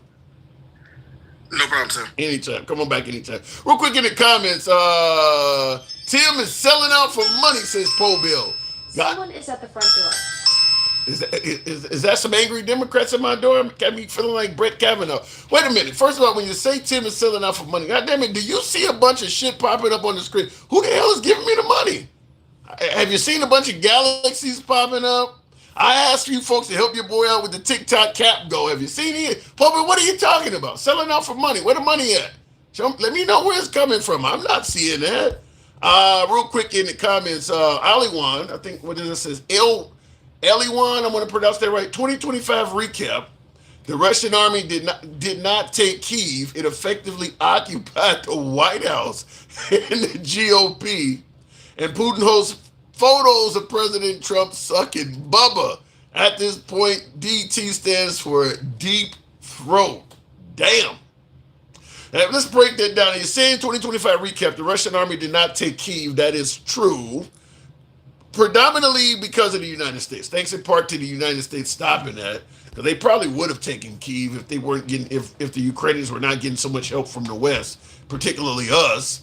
But they still had a whole lot of shit left over from the Biden administration. If it was left up to Trump, yeah, they probably would have taken Kyiv because Trump believes that the Ukrainians are the ones that are corrupt. He said it effectively occupied, you said that Russia effectively occupied the White House and the GOP. Yikes. There's a lot of GOP members that are favorable to Russia. Certainly there is. And he says that Putin hosts photos of Trump sucking Bubba at this point. DT stands for deep throat. I don't know what to do with that last part. Anyway, let me go back to the box. Tim doesn't appreciate the support. I haven't had, yes, I do, Devo. I do appreciate the subs. I appreciate the subscribers. However, I haven't done a live that's subscriber only in a while. May have to do that. Let me go back to the box and thank you, Debo, for your support. I don't take that lightly. But that ain't got nothing to do with today's broadcast, though. Nothing to do with that. Continued on.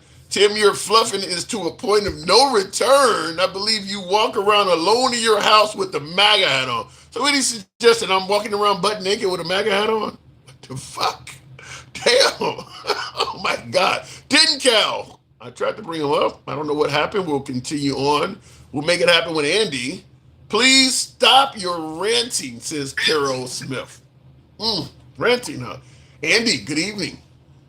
Hello, hello, hello. Hey. Hold on, let me put in the earbud so I can hear you better. Sure. Talking about the State of the Union address coming on in Wait to hear what Wally's going to tell us tonight. Yeah. Are you going to be? Well, appreciate the TikTok crowd. Thank you there. Blue One Banks. Thank you for the support. I don't know what he's going to say tonight. I'm just going to hold my chair and pray for the best. But I heard you up here fluffing about Donald Trump's work schedule.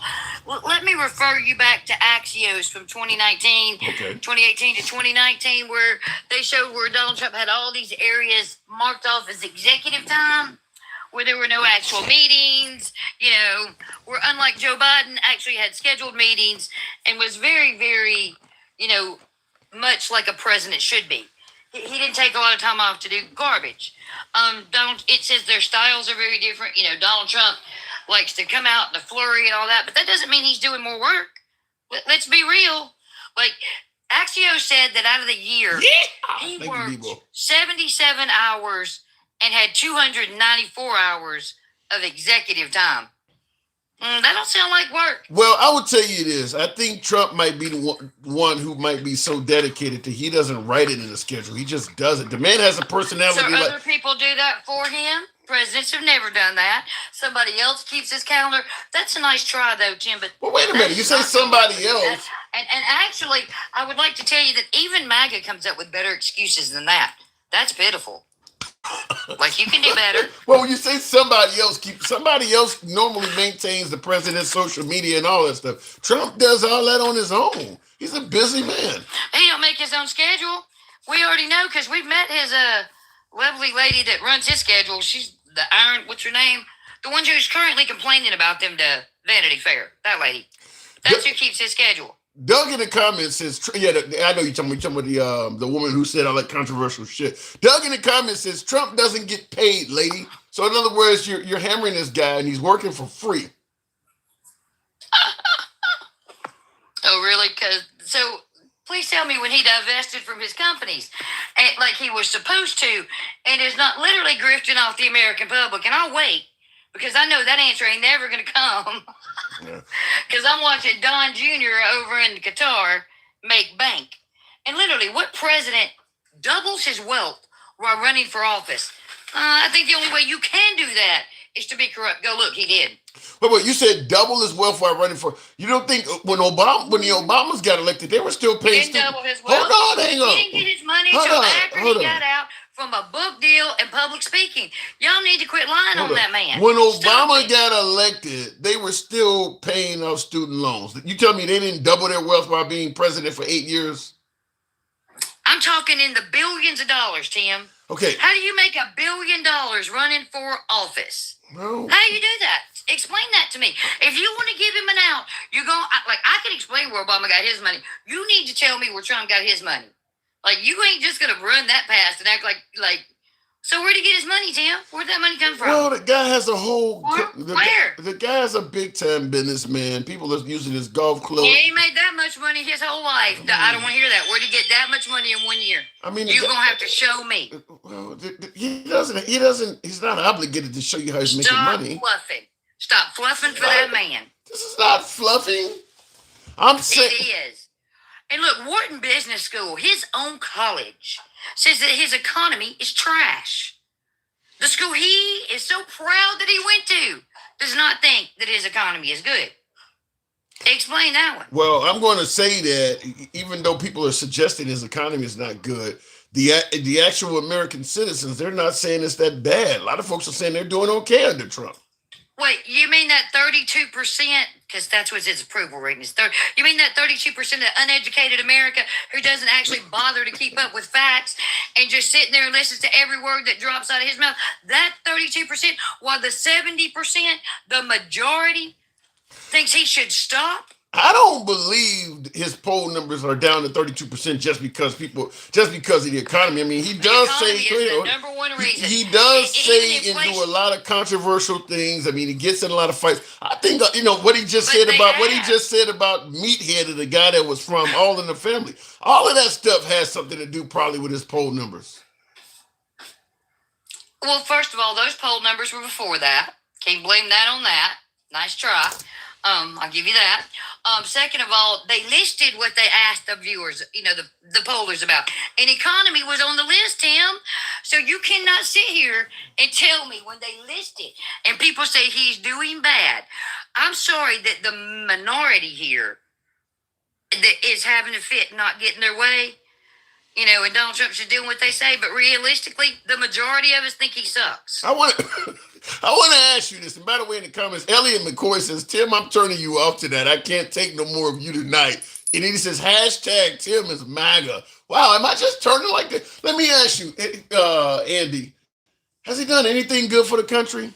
You seem to be hard I on him. already told you. The First Step Act, the CARE Act, and he expanded choice for veterans. He expanded the Obama plan. But that's it. I didn't hear nothing about the border. And everything else he has done is detrimental to us. The border? It's going to make the GDP go down over the long run because I know you don't know this, so let me educate you. Okay. When Joe Biden, who was actually working and got meaning legislation passed, 50 more than the last 50 years since FDR, mind you. Why you think he was being so lazy? Well, he managed to get all that passed. A big portion of that was manufacturing chips and other things in America. He literally was bringing manufacturing back and did the work. How about and Trump's just out here giving that shit lip service. Now, realistically, we know that Joe Biden gave the people that live in the rural areas where Donald Trump's constituent lives high-speed internet. Maybe they'll learn something now. He also managed to make sure that the products that said made in the USA got a tax cut. How about the notion? So he actually put in meaningful legislation to help people that were building businesses in America and gave them money to help do that. And Donald Trump just talks about it. So explain that. Okay. How about the notion that you're not taking? Okay, wait. You're not giving them any credit for all of the money that's going to come in from the tariffs.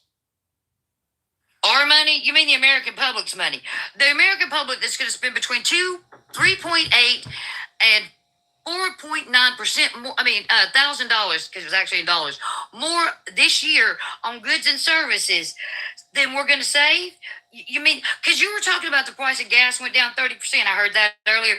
Let me point out that tariff that he did level on Brazil to let out that hug dealer made the price of beef go up more than 30 cents. So I don't know how it's going to help us when the 30 cents you say he saved me in gas, I just went to the grocery store and spent on beef. You're also not giving him credit for all of the jobs that are going to come home because of the tariffs. What jobs? All the manufacturers. There are people that have already committed to bringing their manufacturing back. Where is that happening? No, where is that happening? Because Donald Trump, let's be honest, Joe Biden brought the manufacturers here to build the chips in Georgia, and Donald Trump deported them. Like, we had to have a whole summit to just bring them back. So how is Donald Trump helping? He's fucking up the deals that Joe Biden made it already. He can't even hold down what was already done to help this country. He's got to stick his 2 cents in and fuck that up too. Andy in the comments said right here in Kentucky. So jobs. Listen, there have been folks or CEOs or whatever you want to call it that have committed to bringing jobs back to America because of Trump's tariffs. When they do that, I'll give him credit. But I'm not going to give him credit on lip service because how can we believe him when half of the shit he tells us are lies? I don't know where MAGA gets their magic thing that lets him know when they're telling the truth because they don't.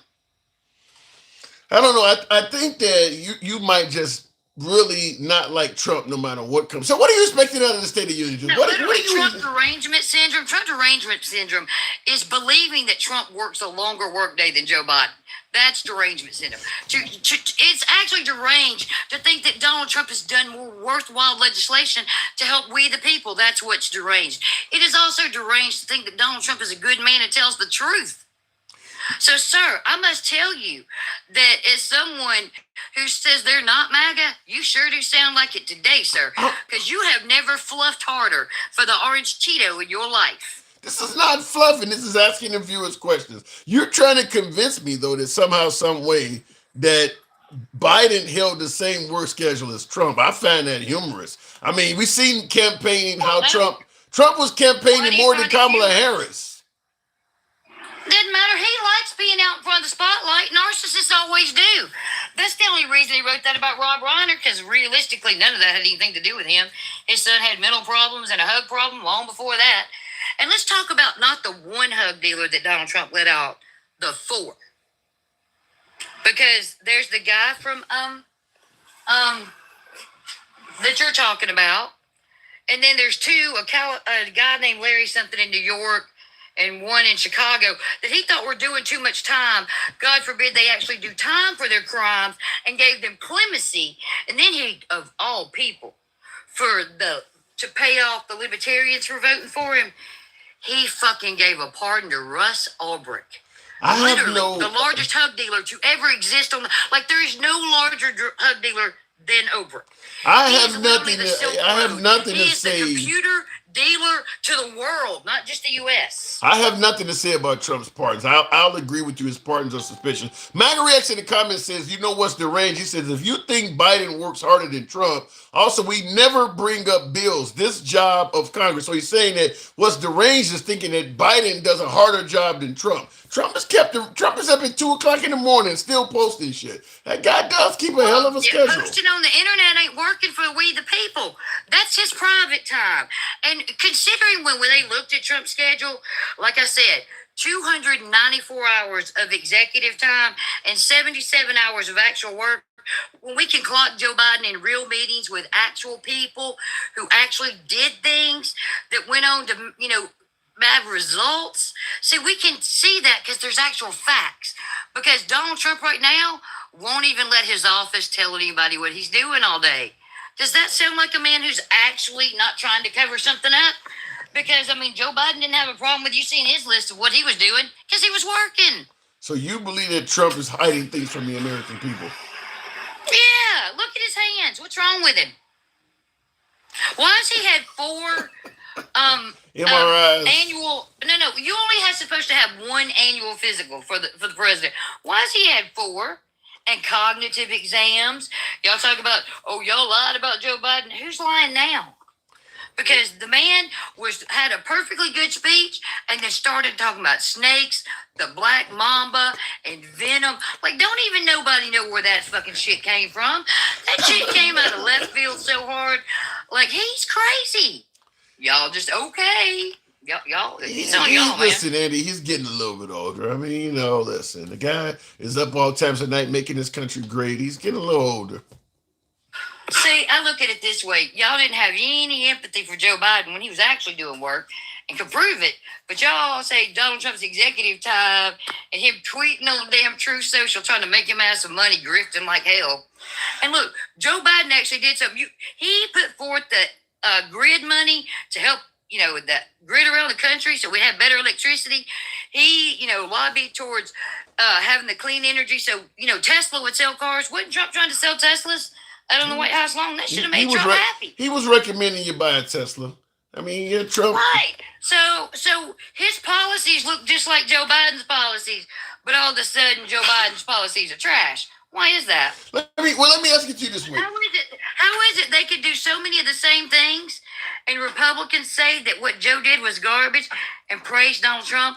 Because if they're exactly the same, you're going to have to make that make sense to me. A lot of it is politics, Andy, but let me ask you this. With Trump holding a State of the Union, with Trump hosting the State of the Union tonight, what can he say to make you feel a little bit better? You seem to be uptight with this guy. Is there anything he can say to make you feel better? Then he's going to step down from the office and go enjoy his Come on. retirement. He's got to quit to make you happy? What, do you want me to lie to you? Why do you want me to lie to you? I know Republicans like lies, but I don't like lies. Why do you want me to lie to you? I don't want you to lie, but I don't want it to look like you're just not going to get a guy a fair chance. He's only been in office for 1 year, less than a year, and you're telling me there's nothing after only 10, 11 months, there's nothing he can say. Tell that to the people that he put in a El Salvadorian prison with no end date on their sentence, who didn't do anything but cross the border. Tell that to the people who got drug away from their kids. Tell that to the people who literally are having to live paycheck to paycheck. And look, even Republican Congress broke up with him today because they're going to have that vote on health care. So your take they on want Mike Johnson to kick rocks. I saw that. You got a handful of Republicans siding with the Democrats that give them 3-year extension. It should come to no surprise why they picked 3 years. 3-year extension on the subsidy. You think it'll go through though? You think Mike Johnson gonna call it up for a vote? I think that they got enough Republicans that he can't stop it. That's what they were saying today. He lost enough Republicans. He can't control the House. That don't sound like a president doing a good job. I don't remember. Look, that's twice under Donald Trump that his Speaker of the House has had bullshit going on. Remember Kevin McCarthy? Like, Donald Trump can't even keep his fucking people in play. So what are you saying? They're all over the place. What are you saying? We about to get a whole lot of congressional rhinos out of this? Well, 20 of them are going to retire or step down. So there's that. So when you got a whole party jumping ship and you out here trying to tell us they did a good job, we're just kind of looking at you sideways because your own people are fleeing the sinking rat ship. Wow. Because they know. So, like, be for real. So if what you're saying is true, that MAGA's a sinking rat ship or whatever you want to call it, what are you expecting for the last 2 years of Trump's term? I don't know, but look at how many Democrats have swept these damn elections. Even in red, like Mississippi losing their Republican stronghold over their Congress was phenomenal. Because it just goes to show that people are waking up and realizing it's bullshit. And you believe all this is the responsibility of Trump? Well, I don't remember all of us waking up in panic mode when Joe Biden was in office. I say let's bring back boredom to the presidency. I remember us waking up and wake up every day in a state of flight or fright because we don't know if the president's got a brain left in his head. I can tell you a day I remember the left waking up in panic mode, June 27th, 2024. After that debate, the Democrats woke up in panic like a mother. I got to move it on, but I do agree with you that unless they change tune, the Republicans could have a hell of a year in the midterms. And it's mainly because that's what happens. The shellacking is certainly in store likely, but I got to move it on, Andy. Let me put it to you this way. It doesn't even have to wait till then. The fact that this many Republicans have already defected twice, once on the JE files and now on this, says that the Republicans no longer hold the Congress because their people won't vote for their policy. So that's a Trump problem. And you can say whatever you want to about Joe Biden. He ain't ever had that kind of problem. Fair enough. Good conversation, Andy. Appreciate it. We'll give you the win. Let me go back to the box. Tap the screen and get the likes on up to 110, if you will, because we knew he wasn't in his right mind, says James. Don't forget Florida says, looking in the comments, Ellie one says, Marjorie Taylor Greene just called blind Trump defenders a cult. Left mask off. And we talked about, one of the things I wanted to, was part of the show we discussed earlier in regards to Marjorie Taylor Greene. It's something she said recently. Here's the actual quote. Said this earlier this week. She said, I was called a traitor by a man that I fought for 6 years for and gave him my loyalty for free. Let me tell you what a traitor is, says Marjorie. A traitor is an American that serves foreign countries and themselves. So that's Marjorie Taylor Greene suggesting that Trump is not serving the American people, but rather serving the needs of foreign countries and himself. Wow. I think she may need to up the amount of security she has. Tim, you will have a career after MAGA falls as an orange ball fluffer. What are you suggesting? What the hell are you suggesting? What is an orange ball fluffer? That's my post-career hunt. I don't know if I have a career now. I still have a fucking day job. It should be loyalty to the Constitution and the people she represents. Yes. Problem is, I don't think Marjorie Taylor Greene really has a listening ear. I think the Democrats are going to temporarily replay her quotes and things like that because she is slamming President Trump. But fact is, the Democrats don't want her. I mean, she sided with Trump 98% of the time. She ain't a Democrat. She's not an ally to the Democratic Party. It's just that what Trump has done to others is now being done to her, and she don't like it. But the Democrats ain't gonna side with Marjorie Taylor Greene. She just had a 60 Minutes interview not long ago where the host asked her, how do you respond to the fact that many suggest that you too are responsible for political violence and all of the name calling and stuff? And she started attacking the reporter, talking about CBS was a low-rated network. This is Marjorie Taylor Greene. So even though it looks like she's had some sort of an epiphany and realized that she was causing harm, when that reporter pushed her, the old Marjorie Taylor Greene that people have come to know and love or know and hate came out of her. So you're just mad at Trump. You're the same broad you always been. You're just mad at Trump because of what he did to you. That's how it kind of came across. How can you hang pictures of those creeps in the background? Seriously, says super something. The pictures are hung because it's a political show. It has nothing to do with support for President Trump, Biden, or any of that. Because if you go back to the show we used to do before Trump and JD Vance were president, we held up pictures of Kamala Harris and Joe Biden. So it's just a different. And if the commander in chief changes, the pictures will change with him. It's a political show, so that's who's up. Let me go back to the box. Erica Kirk equals 28 first lady, and you guys know it. Erica Kirk is not going to be the first lady to JD Vance. Stop it. Try it again with Dencal. Invest in a printer and print out every tweet Christ like Trump did and make it into a book and give it to your child. Then they will know Christ and love and be saved. I don't think anybody wants to do that. There will probably end up being books that show you every tweet that Trump has ever made. Dencal, good evening. Good evening. You watching the State of the Union tonight? Hell no. Oh, come on. Ain't none of these liberals watching this shit. Why wouldn't you watch that? I can watch the highlights like a basketball game, man. I don't need to sit there. I cannot stomach him continuously just lie after lie after lie, and people out there clapping for it. I can't do it, man. I did for a while, but man, it got to be too much. What about the notion that it is your civic duty to pay attention to what's going on politically? Watch the damn speech.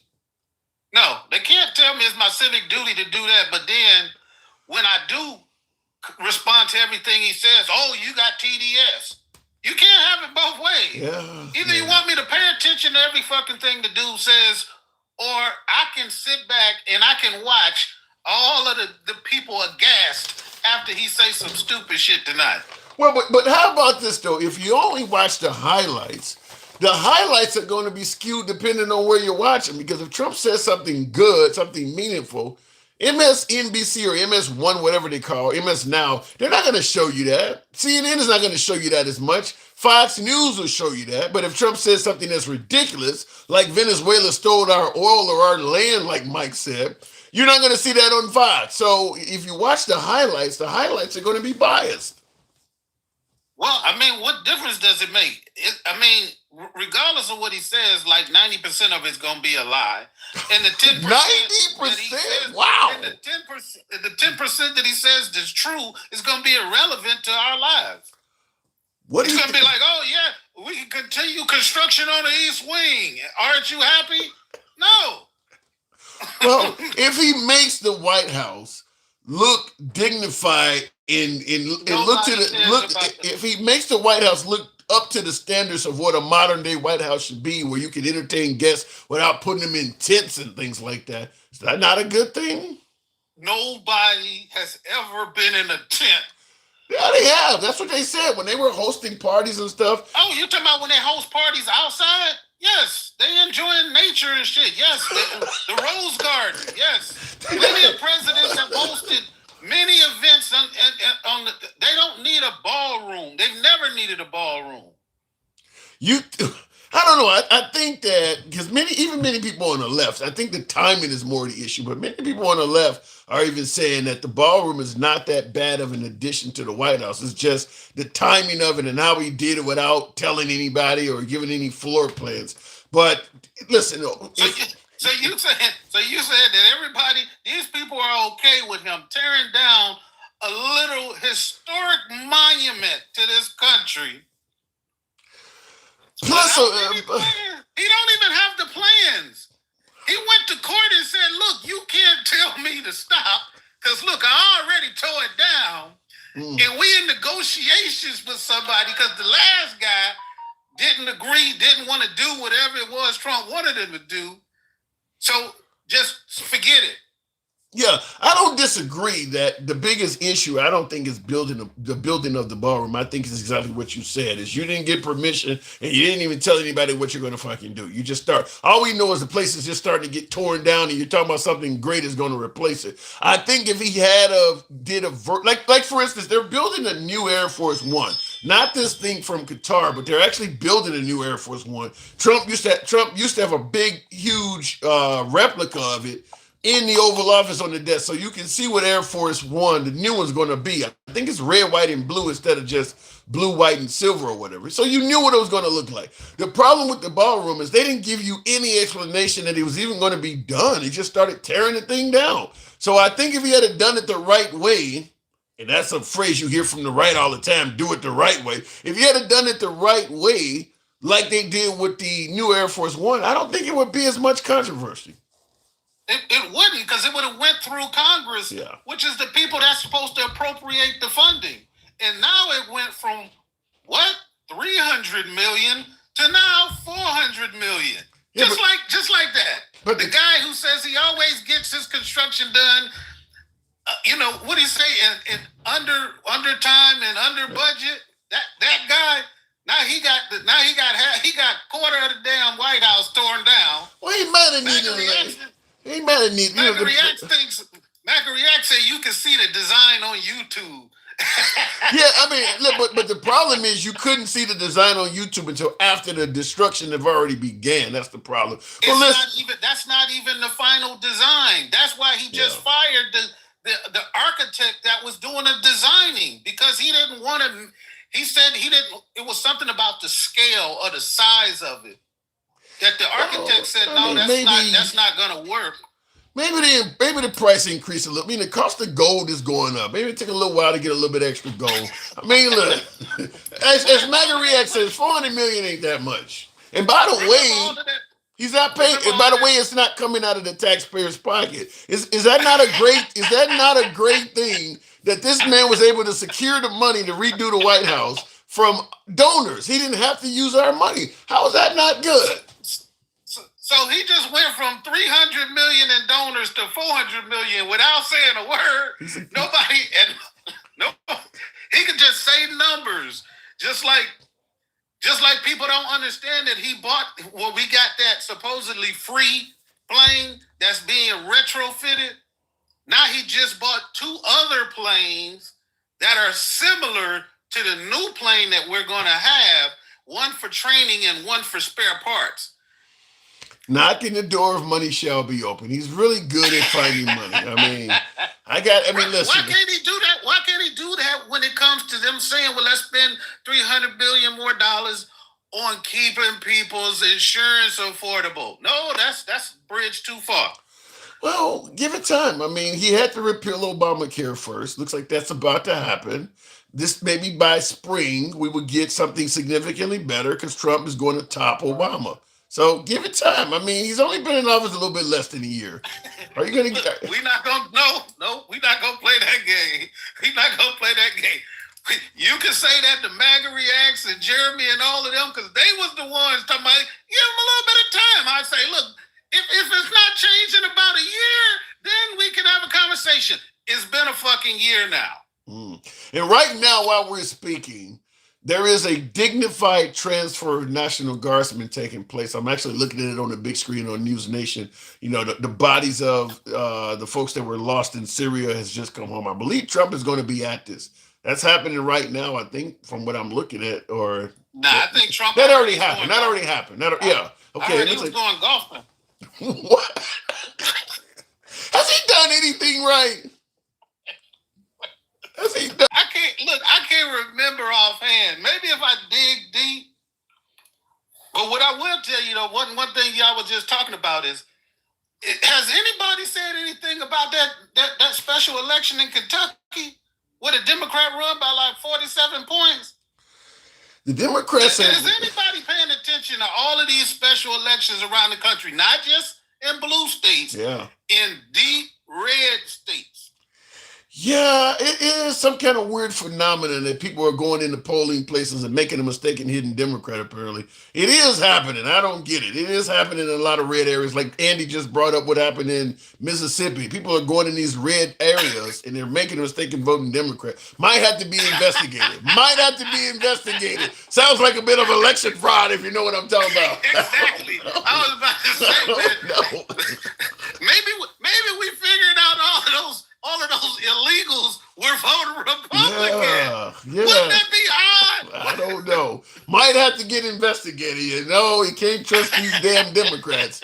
Yeah, I don't know. So, and one thing I want to add though is you were talking about gas prices, and I will say that yes, I would say that I have seen about a 20 to 30 cent decrease on average. Like the other caller said, yes, it goes up and down. I've seen it go anywhere for mostly like the last year or two in my area. It's gone between 258 to like 289 or something like that. This time it has gone below that. Yeah. I'll just say this last year, now it was a little higher toward the beginning of the years, but I would say just this whole year in general, for U.S. gas prices, this has been refreshing. I mean, we can try to say it ain't Trump's fault or whatever, but it's happening under his watch. At all the complaints, I get what you're saying, but you lose all of the context behind what you're saying when you just say, "Well, if it happened with him, and he get credit," because you don't give him. You don't give him the criticism he deserves when bad shit goes on. Yeah, I do. Because I ain't heard nobody running around talking about how could you let our soldiers and our airmen get killed over there in Syria when they had no fucking business over there. Yeah. I don't hear nobody. Yeah. Now, the same people that was like, during Biden, 13 service members were killed and it's all Joe Biden's fault. Now we got, why in the hell is they over there in the middle of all of that shit when he's saying that we shouldn't be around there, we should pull our troops out of everywhere, that we shouldn't let them come to our country, but we over there doing what? Yeah, you get an argument from me, and I actually do bring that up, is that Trump promised to get us out of overseas conflicts. I use it in regards to Venezuela. Tonight, I'm actually giving Trump credit for a few things. It's pissing off a hell of a lot of liberals, but normally, I am chastising them for that stuff. In my MAGA audience, people write me, you see your fucking viewers going down, you sound like a far left liberal. Tonight, I'm actually giving them credit for a few things, and it's pissing off the liberals. I get it. Yeah. Do your thing. You got a job to do. I got a job to do. Fair enough. You talking to MAGA, I'm talking to MAGA too. The same people that was pissed the fuck off about Joe Biden, about what happened on his watch, need to keep that same energy when we go into Venezuela and American soldiers start dying. We need to keep that energy when we find out that he wrote a whole damn true social message talking about nothing but let's take the oil, the fucking oil, the oil. He said it about 10 times in his recent tweet like last night. But you got to give Trump credit because unlike... No, I don't. Hold on. Hear me out. You got to give Trump credit because unlike Biden or Obama or Bush or somebody, if Trump can literally have a transforming campaign platform and folks will follow it. So if he campaigns on, I'm going to get us out of overseas conflicts, but then get in there and start getting us into overseas conflicts, a lot of his supporters will just follow it and say, okay, well, now he's doing things we needed to have done. So he don't necessarily have to adhered to his campaign promises, like ending the war in 24 hours, or lowering gas prices on day one is now turned into short-term pain for long-term gain. They just follow it. So he does get a benefit from that because he doesn't have to necessarily deliver. But I'm a citizen too. He doesn't get a benefit. Should I give benefit to Jim Jones? Well, should I give benefit to David Koresh? Well, he did have a lot of people who was willing to get burned to death. Jim Jones, he made them drink. They didn't know they were going to get burned. The ATF tricked them into getting burned. They didn't know that. Look, they were all down for it until it got to the end, and he said, "Look, hey, we all in this together. We got to go down." And these MAGA people would do the same thing. So I don't give him credit for it. There's some of these MAGA people that really, if he gave the word, would engage what they believe to be a civil war. You think MAGA favors Trump so much they would go out like Dave Koresh supporters? Look, people like MAGA Reacts and Jeremy, even though Jeremy be trying to back away from him, he come on here and he'd champion every damn thing the man do. But then he'd be like, well, I'm not really MAGA anymore, but everything he says is true. Everything he says is true. He's right about everything. Whoa. But I'm not really MAGA. MAGA Reacts is up here. He about one country on that damn that new list Trump got from getting deported his damn self. He added some more countries onto that list. He did add some more. I'm just waiting for him to hit Egypt. And I'm going to have a damn party over here. You're not going to report MAGA Reacts, are you? I damn sure am. You better hope he ain't got no identifying information on his fucking page. Oh, come on. I don't want to hear from MAGA Reacts telling me he's in Egypt now. I want to hear him in Miami, but I shouldn't even be telling what city he lives in now. Look, they got Starlink service over there in Egypt. Can you imagine if one of my MAGA viewers came on here on a live stream and said, I got deported? Oh, my God. I would get so many emojis in the comments. I hope that never happens. My comment section will be filled with emojis if a MAGA got deported. It would be. And one more thing I wanted to say about that. When I think it was Andy, she was talking about how, people are saying that Trump is getting so much done, but everything he's getting done is being done by executive order. They're talking about Biden he was sleepy. We didn't know, but he got the most legislative accomplishments of. Whoa! Thank you, Mr. Walker. We gave that to you, but keep going. He like all of that stuff that Biden got done, infrastructure, all of that stuff that Trump is taking credit for now. If he ain't crawling back the money, nobody was saying shit when it was goddamn highways all across America was getting redone.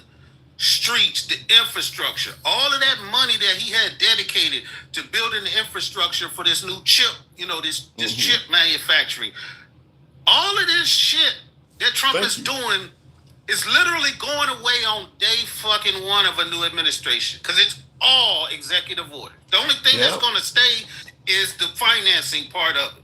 What was really okay, Mr. Walter. He's really showing you some love there. I will say this though, because Trump had Congress in his pocket. He didn't have to do all this by executive order. He could have done a lot more with Congress. They weren't going to stop him from doing shit. I don't know why he did put his legacy in the hands of executive order. Because you're right, if it's a liberal, they're gonna just cancel all his shit out like he did Biden and Obama stuff. I don't know why he did that. He didn't have to. Yeah. I just want to say thanks to Mr. Walter White. But you're exactly right. All of this stuff he is doing is executive order. I don't understand why people keep talking about this. Well, yeah, he's got all of this money that's being promised and all of this money. There's not a piece of paper in the goddamn country that says these people are going to invest that kind of money in America. It's all on a wink and a nod. He goes over there and says, hey, I need you to invest, $1 trillion in our country. And they say, sure. And then he comes back and adds that to the total. Yeah. And nothing is getting built. None of that shit is happening. He just talking because nobody uses capital expenditures on something that somebody just thought up and just told you about. It needs to be sustainable. If somebody's gonna bring a damn a factory back to America. They got to build the factory. They got to train the people. They got to get everybody ready to go. And the next administration gonna come in and say, I don't care what he promised you. None of that shit is gonna. It's gonna be just like with him breaking Obama's deal with Iran, which was actually on paper. He shouldn't have been able to break that alone, but it's gonna be just like that. I don't care what he promised you, we're not gonna adhere to it. I mean, certainly some of because Trump is kind of against the countries that we're normally referring to as allies, and he's more favorable to people that we don't normally see as allies. So the people that actually hold our debt, like Europe and Japan, those are people who, if they all got together in BRICS and just said, "Look, we're gonna cash in dollar, we're gonna trade it, we're gonna cash in all our bonds," America would literally be bankrupt. Shit, Trump might. And all these people. Huh? Trump might threaten to go to war if you disagree. I mean, you this is a cowboy. You can't just bully the bully. Ain't that something? If somebody owe you money, you gonna be like, "Hey man, I need my money." Ain't that how they do in the hood? Ain't that exactly how they do in the hood, man? Where my money at? What the fuck you fucking with me for, man? What did the guy say? I told your monkey ass I'm gonna pay you when I feel like it. Look, you tripping about a funky ass $20. Yeah. So that's how it goes. I mean, Trump would definitely, if they tried to do that, I'm sure Trump would find a way to threaten them. Didn't Cal? Hey, one last thing though. Sure. This is about the gas, and we admit the gas is lower. It's lower.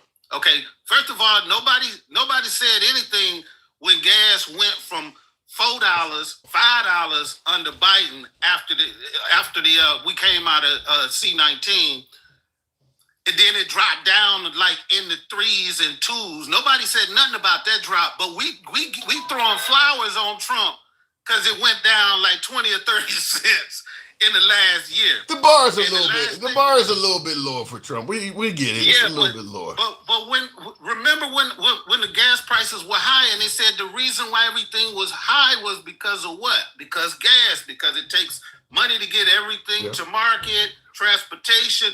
Now oil has crashed and we down in the 50s, like $55, $58 a barrel.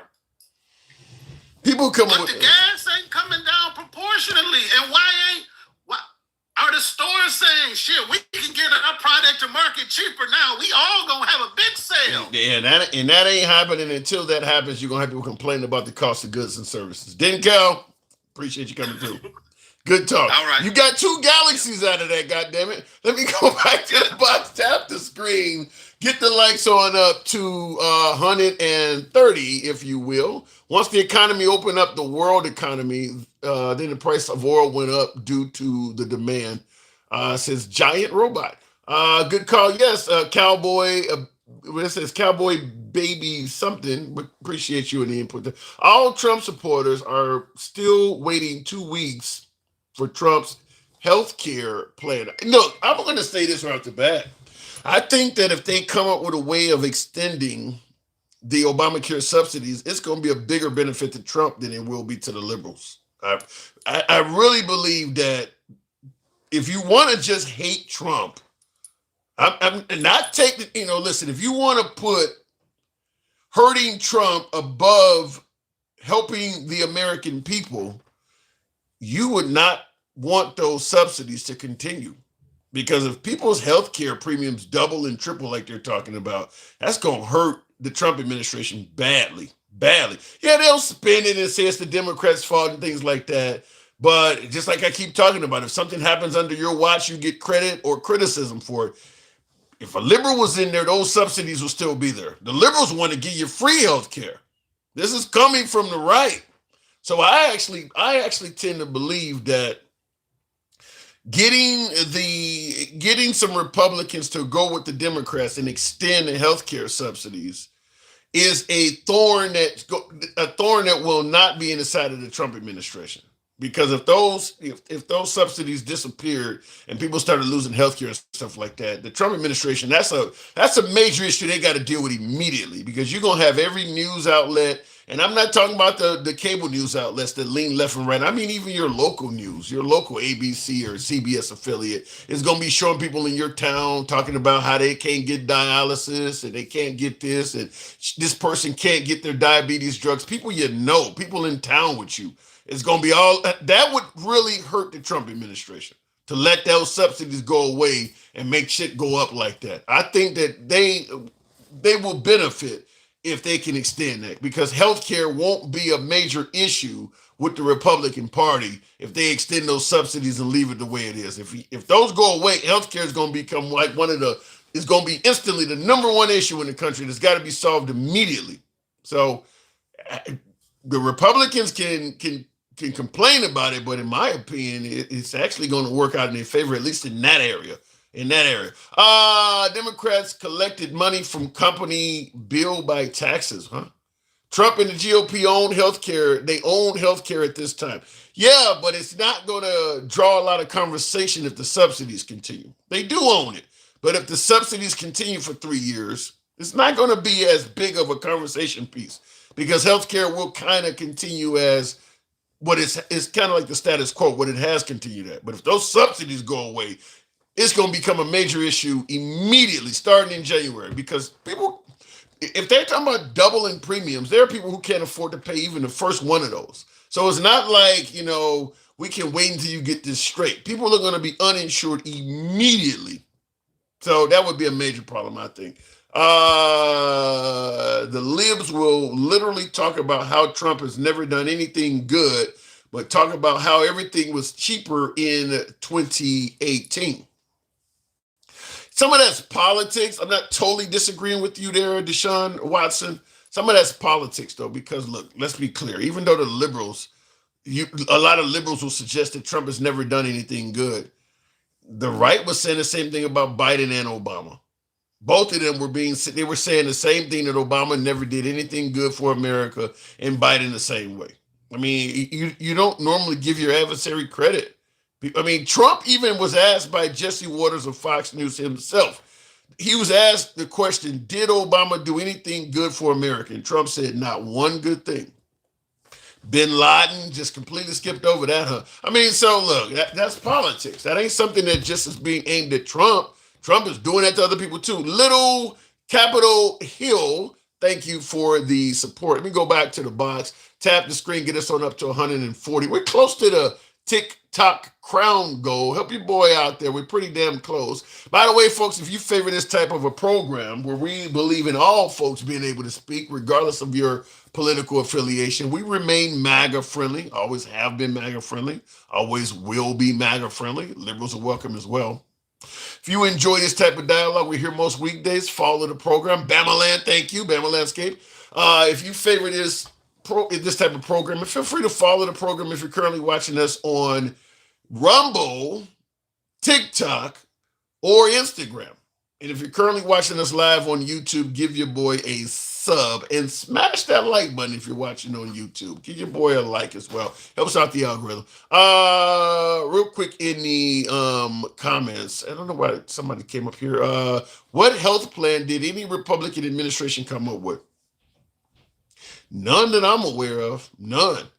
And that's the problem. That's what we started out by talking, is that Trump came down the golden escalator in 2015, over 10 years ago at this point, talking about repealing and replacing Obamacare.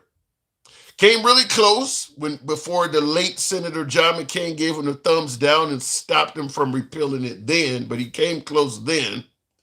And right now, as we speak, this is the closest he's ever been to repealing Obamacare. And the question is, after 10 years of talking about this, why don't you have something ready to replace it with? A large portion of that time since you came down the golden escalator, you've been president. There's no excuse for this. You served a whole term. You don't have anything ready you should be able to repeal this shit and produce what you got to replace it with immediately. You've been president for a 2-term president. You've done most of 2 terms now. You've got 5 years under your belt. You only got 3 years left of an 8-year, 2-term presidency. You don't have anything that they're going to, that if you actually can repeal Obamacare, you have nothing to put, that's inexcusable. That's inexcusable. Always be liar friendly, Tim. I love a good laugh, and reading their comments and looking at their pictures always gives me a good laugh. First term, he didn't have the support of the Senate or Congress. Okay, just because you don't have the support don't mean you don't have the plan. Obama wants to give everybody universal health care. He didn't have the support of the Senate or Congress to give everybody the health care he wants to give you, which is why you got the Obamacare he ended up giving you. But he has the plan. Okay, so you don't have the support, but you still should know what you want to fucking do, because Trump now has the support. He would have, if he had a real plan in his first term. Now that he has the Congress that is pretty much letting him do whatever the hell he wants, he could have immediately implemented in his second term. But because he has nothing ready, there's nothing to put in there. Let me go back to the box. They should take all the tariff money and give everybody free health care. I don't think they want to give free health care. I think that's more of the issue there. But we'll go back to the box. Gangsta Grandma. Good evening, Gangsta. Oh, black ass. That's a nice hello. I can't stand your ugly fucking black ass. Here we go. Can you at least get chocolate coochie in your mouth or something? Can you at least do that instead of having the uncooked protein up dripping out your fucking mouth? Can we do that? One night, can you? What am I saying that's wrong? It's the State of the Union. Are you watching? You always be wrong. You always be caping for the border. The border's still the same. Then you always say, oh, the gas prices, yeah, they're like 30 cents. They're over 30 cents. Let me break this shit down to you, with you uneducated morons. Our gas is collapsing, okay? 2 refineries in California are going to close. Did you know Gangsta Grandma? Big App in the comments said, I thought Gangsta Grandma self-deported. Well, I can't. You're still my fucking homie. Thank I you. can't stand your ugly ass, but you're still my fucking homie. All right, we let you in. Our borders are always open to you. You're always welcome at the border, Gangsta Grandma. Hey, why don't you get the chocolate, though? What? Because that uncooked protein is not suiting you. It's making you look old. What are you talking about? Because you be caping. You be on your knees for the white man, and he ain't doing shit. Let me tell you something. The gas, it's 54, 55 gallons for a barrel.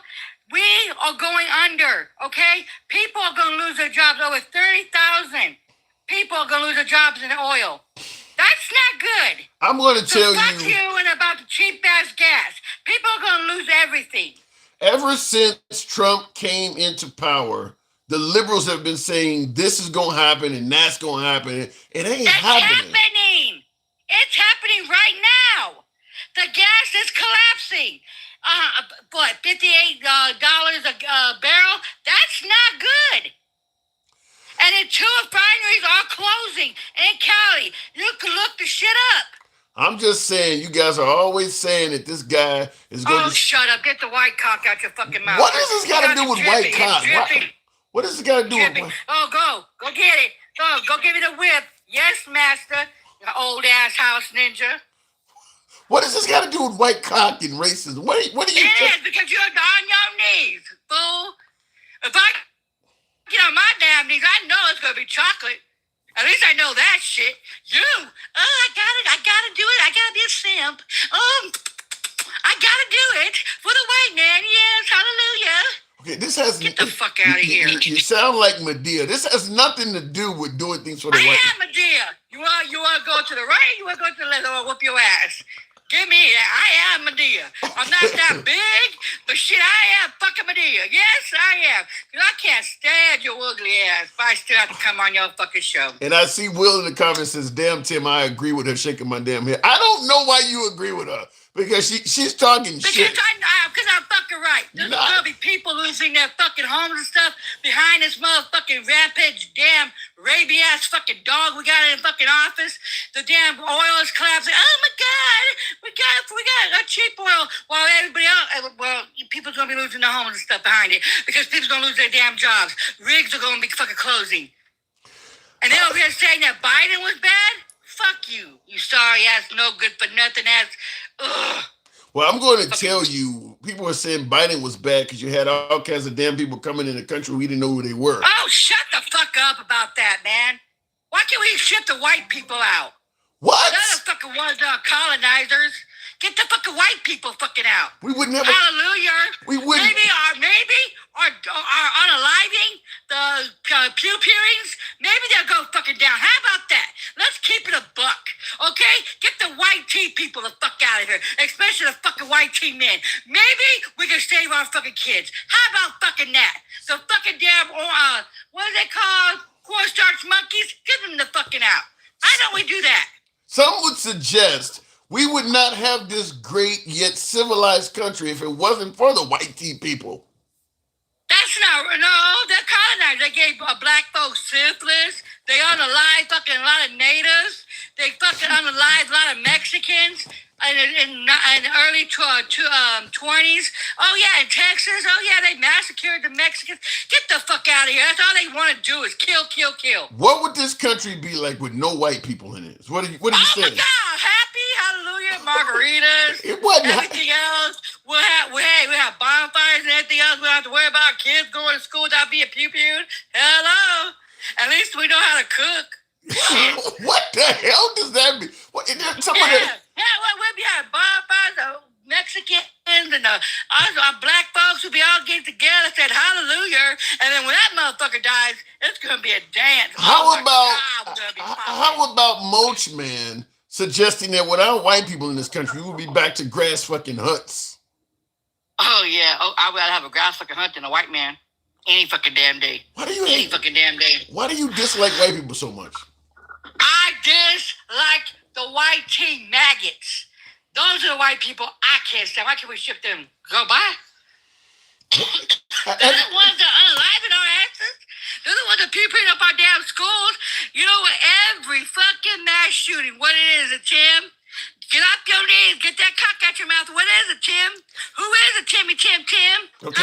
Huh? Okay. Well, before I answer that, do you not realize? Do you not agree that the overwhelming majority of people that are killing blacks are other blacks? Oh, shut the fuck up. I know your black ass did not go there and say that. Is it not true? Proximity. It's not black on black. If you're in the fucking black hood, you're going to be a victim of a black. Okay? If you're in the white hood. Oh my God, they took my guest out. Gangsta Grandma, you're going to have to appeal it. Anyway, we'll move the program on. Unfortunately, TikTok did not favor what my last guest had to say, and they took her out. We don't block, ban, or censor anyone, so we're not about censorship, but I can't control the apps. And Gangsta Grandma I guess she didn't pass the muster. Looking in the comments, that guy sounds like Nipsey Russell from Old Match. I don't know what you mean by that. I think this poor lady missed her medication. Damn. You're going to lose some viewers, says Craig. Craig, unfortunately, we lose viewers every fucking show. If we defend Trump, we lose liberals. If we defend liberals, we lose MAGA. This is a free speech show. When we say we don't block, ban, or censor anyone, when we say we go left of Bernie Sanders, Trump having dinner with Q, we mean that. There's a whole lot of viewers that may be tuned in, and I appreciate all of you folks that are here. Anybody can come up, but we have a whole lot of viewers that favor watching social media that delivers an opinion that is favorable to what they have. If you lean right, you want to watch right-wing media. If you lean left, you want to watch left. We don't do that here. You're going to hear stuff from both sides of the aisle. When we say uncensored, when we say free speech, we mean it. So if you prefer media of your own liking, even though I appreciate everybody tuned in, I can't listen. I gotta suggest you go somewhere else. That's not how we do it here. You're going to hear things that are favorable to Trump, things that are critical of Trump, things that are favorable to liberals, things that are critical of liberals. This is not Fox or MS Now. This is a network. This is a program where everybody gets to speak. So let me know if you like free speech or if you like your speech. Anyway, looking in the comments here, what happened to the BLM? Nothing. The movement is still there. Virtually. You want to know what happened to BLM? Let a police officer get caught doing something that is really heinous or controversial without any justice. You'll see BLM pop right back up. BLM is still there. It's just there hasn't been anything. A lot of departments are starting to slowly but surely hold their officers a little bit more accountable. You can't get away with what you used to get away with. So that's kind of why the Trump administration has put masks on a lot of their law enforcement. That way you can't really hold them accountable because you don't know who they are. But yeah, if BLM is still there, if something happens, BLM will come back. I'm Canadian, so I like making fun of both sides because you are all fucking stupid. Shout out to you, Kevin. Nice country you got, by the way. Mr. Handsome, I don't always agree with you, but I love your show. Thank you there, Jim Beam. Appreciate that. Gangsta Grandma mad. Black people doing black people stuff, Tim. I'll leave that. I don't know what black people stuff is, but I'll leave that the way it is. Continuing on. Canada, we're on our way 51st state. Never going to happen. Canada's never going to want to be the 51st state to America. And you're only pissing off Canadians by continuing to say that. Why not make Puerto Rico the 51st goddamn state? That's a place where you actually have control over. We want to make Canada the 51st state, but we're telling the Puerto Ricans fuck off. You realize how bad that looks? That's why some folks be yelling racism and shit like that. You got these territories that are under U.S. control, and you won't do so much as give them representation for the country for which they got to serve anyway. But you're going to take a country which is, let's be honest, full of white people, and you're happy to make them a 51st. That looks bad. I'm going to tell you that. You don't want to make Guam because they got brown people or some of these other, countries that we're in control of. U.S. Samoa, U.S. Virgin Islands, countries that we actually have control of. You're going to skip over all of those, but you're going to tell Canada, you're welcome to be part of our union if you want. You realize how bad that looks? I'm just saying, you just understand how bad that looks. All of them brown countries that are U.S. territories that have no choice, they got to do whatever America says, even though they have no representation in government. None of them can be the 51st state, but we'll happily welcome Canada. That's kind of what Trump has said. Why can't we have more white people come over here instead of brown people? If you don't see that, if you don't see how bad that looks, I'm just telling you. Anyway, looking in the comments, Tim, you got a great show, and I appreciate it. But wouldn't it be nice to have somebody with a little bit of sense that ain't so high-strung? Well, Charles, I would gladly welcome you here. By the way, folks, we're currently also on Rumble. I know a lot of MAGA tune into Rumble, so we're currently live. Handsome Liberal on Rumble. If you got Rumble, feel free to come on over there and follow the program there as well. Now, bro, check that. Puerto Rico voted against being a state. That's facts, and they are represented in the government. They're not properly represented. Do they have a senator? I mean, I don't believe Puerto Rico is not properly represented. I'm just going to say it like that. Canada can't be. It's to be complicated. We don't even have free trade between province. Ontario has its own healthcare. Whatever the case may be, Kevin, I don't know a lot about Canadian politics. I appreciate your input, but I'm just simply saying all of those territories we got control of. I mentioned Guam, U.S. Samoa, U.S. Virgin Islands. I mentioned Puerto Rico. I think there's 7 of them. Seven territories. I can't think of the others, but I'm just simply saying, if you're going to suggest making something a state, why not make something a state that we're already in control of? Why would you go to Canada and skip over places that are kind of under our control, under our will, and skip over them but give it to Canada? That just seems wrong to me. It's just a lot of Trump's bullshit. What about Greenland? The Greenland thing is kind of crazy too. Let me go back to the box.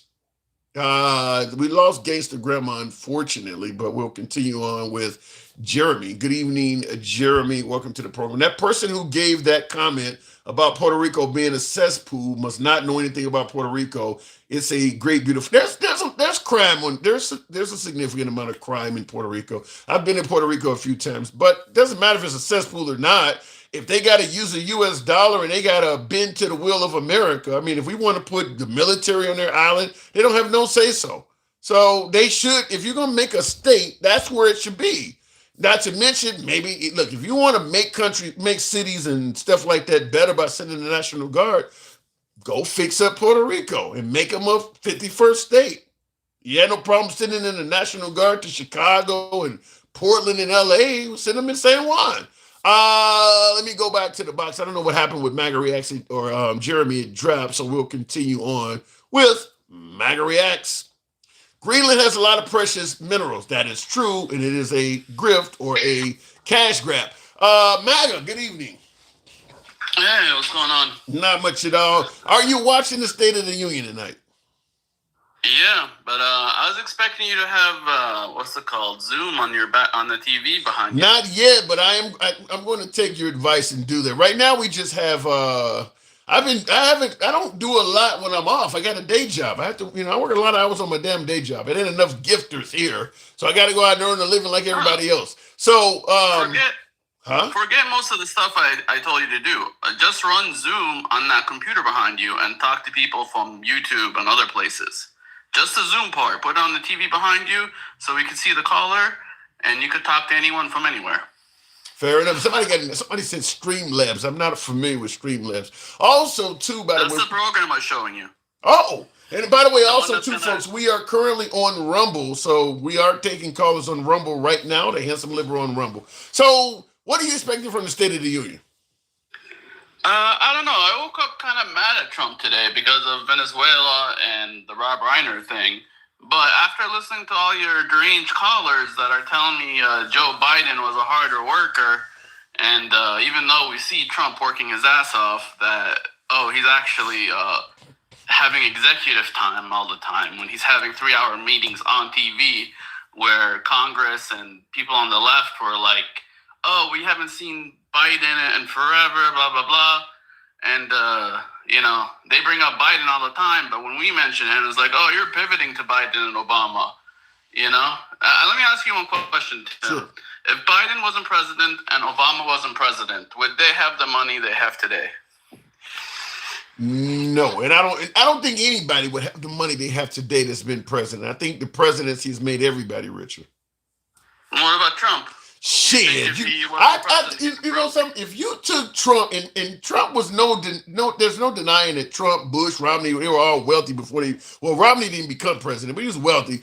If you took Trump's wealth and put it on a graph showing how it's climbed over the years, I'm talking about over his entire 79 years of life, you would be able to tell when he became president, certainly in this second term. I personally believe, and I'm just speculating this, I could be wrong, but I personally believe that President Trump has made more money in 2025 than all 78 years prior.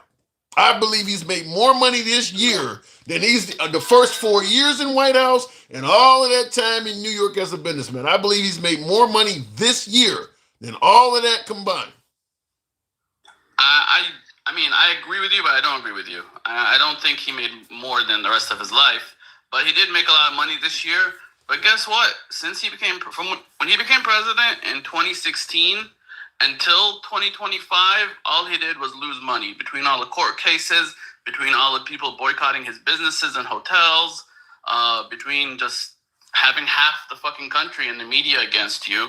I think he lost money until 25, where he decided, not to lose any more money. Well, the thing about it is, in 2025, unlike the first time when he kind of promised that he would let his sons run his business, this time all bets are off. He came in office and said, fuck that, I'm going to be president and a businessman simultaneously, and I'm going to use the presidency to further my businesses. So he's making money hand over fist. He's selling all kinds of stuff. He's involved in all kinds of stuff. I mean, certainly with the tariffs, where you can literally control all of that shit, people insider trading is rampant. Where tomorrow I'm gonna impose this on soybean, or I'm gonna do this. Money is being made. Insane amounts of money is being made. I'm pretty sure his income. Huh? That's the other part that bothers me. How's it insider training when Trump's telling everyone what he's going to do? It's just not a secret. It's insider trading. It's still insider trading. It's still inside. No, It's insider like if it's a secret and only you know that it's happening. that's like Everybody knew everything saying Trump was doing. that's like saying if they tell you, let's say you're serving the military and they tell you something confidential you're not supposed to tell anybody. If you tell the whole country at the same time, that's like saying, well I'm not breaking the law because I'm telling everybody. It's still insider trading. Just because you're telling more But people. Trump himself is telling the country. So if they go to you and be like, hey, keep this secret, and then on the same time they announce it to everybody, how is it, how Because are you you're they announced going it already. here it is. If you go on, if you know you're going to impose some tariffs tomorrow, and you go on social media and say today is a good time to buy, and people start, that is insider trading. I mean, you're letting people know I'm about to do You just something. told the whole world though. How's it insider trading if you told the whole world? Who's the insider? Everybody on fucking online is an insider?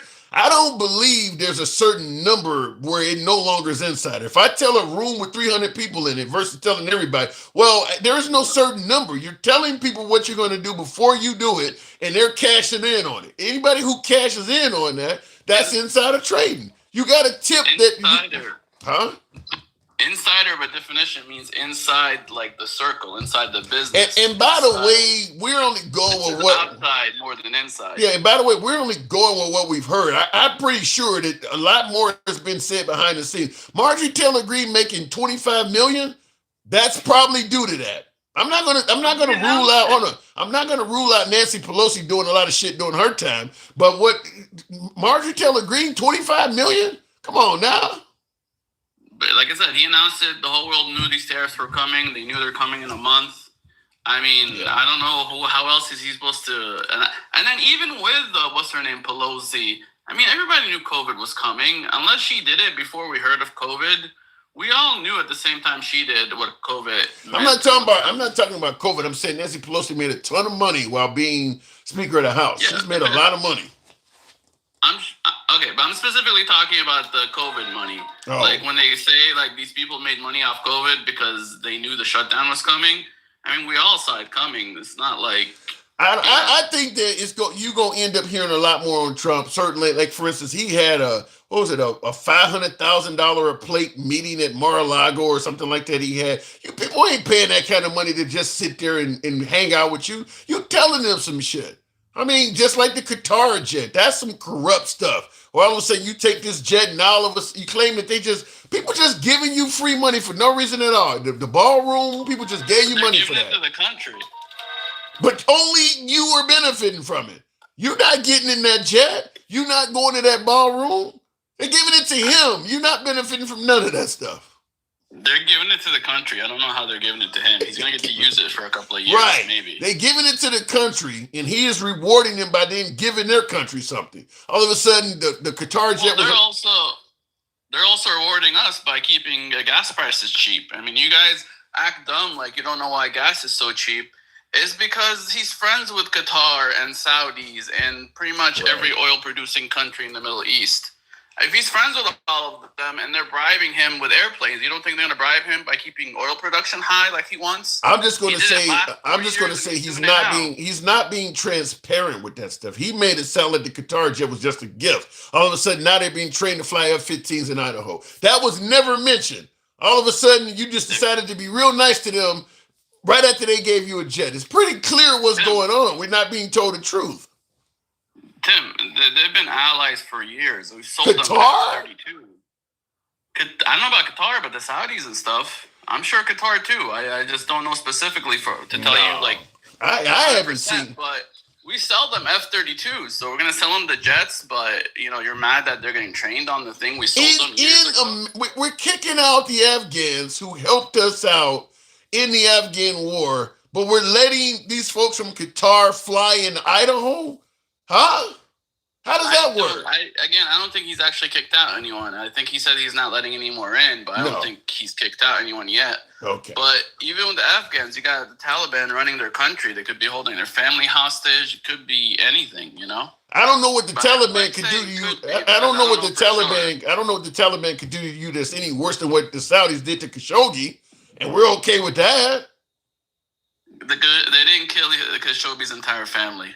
So they didn't kill the whole family. They just hacked him up chopped the man literally to pieces and took him out in bags, but because they didn't kill his family, it's okay? I'm not saying it's okay, but like if you had my whole family and you threatened to kill them, you could get me to do some shit. So I'd rather this country be safe than sorry. I'm just going to tell you. I mean, if they held your family hostage, you wouldn't do whatever they said? Like, am I like crazy for saying this? I think you're crazy for suggesting that the Saudis are okay after doing something like that and not holding them accountable. Okay or not, I'm not saying that. All I'm saying is, you know, he's friends with them, and that's why oil prices are low. That's the only thing I'm saying right now.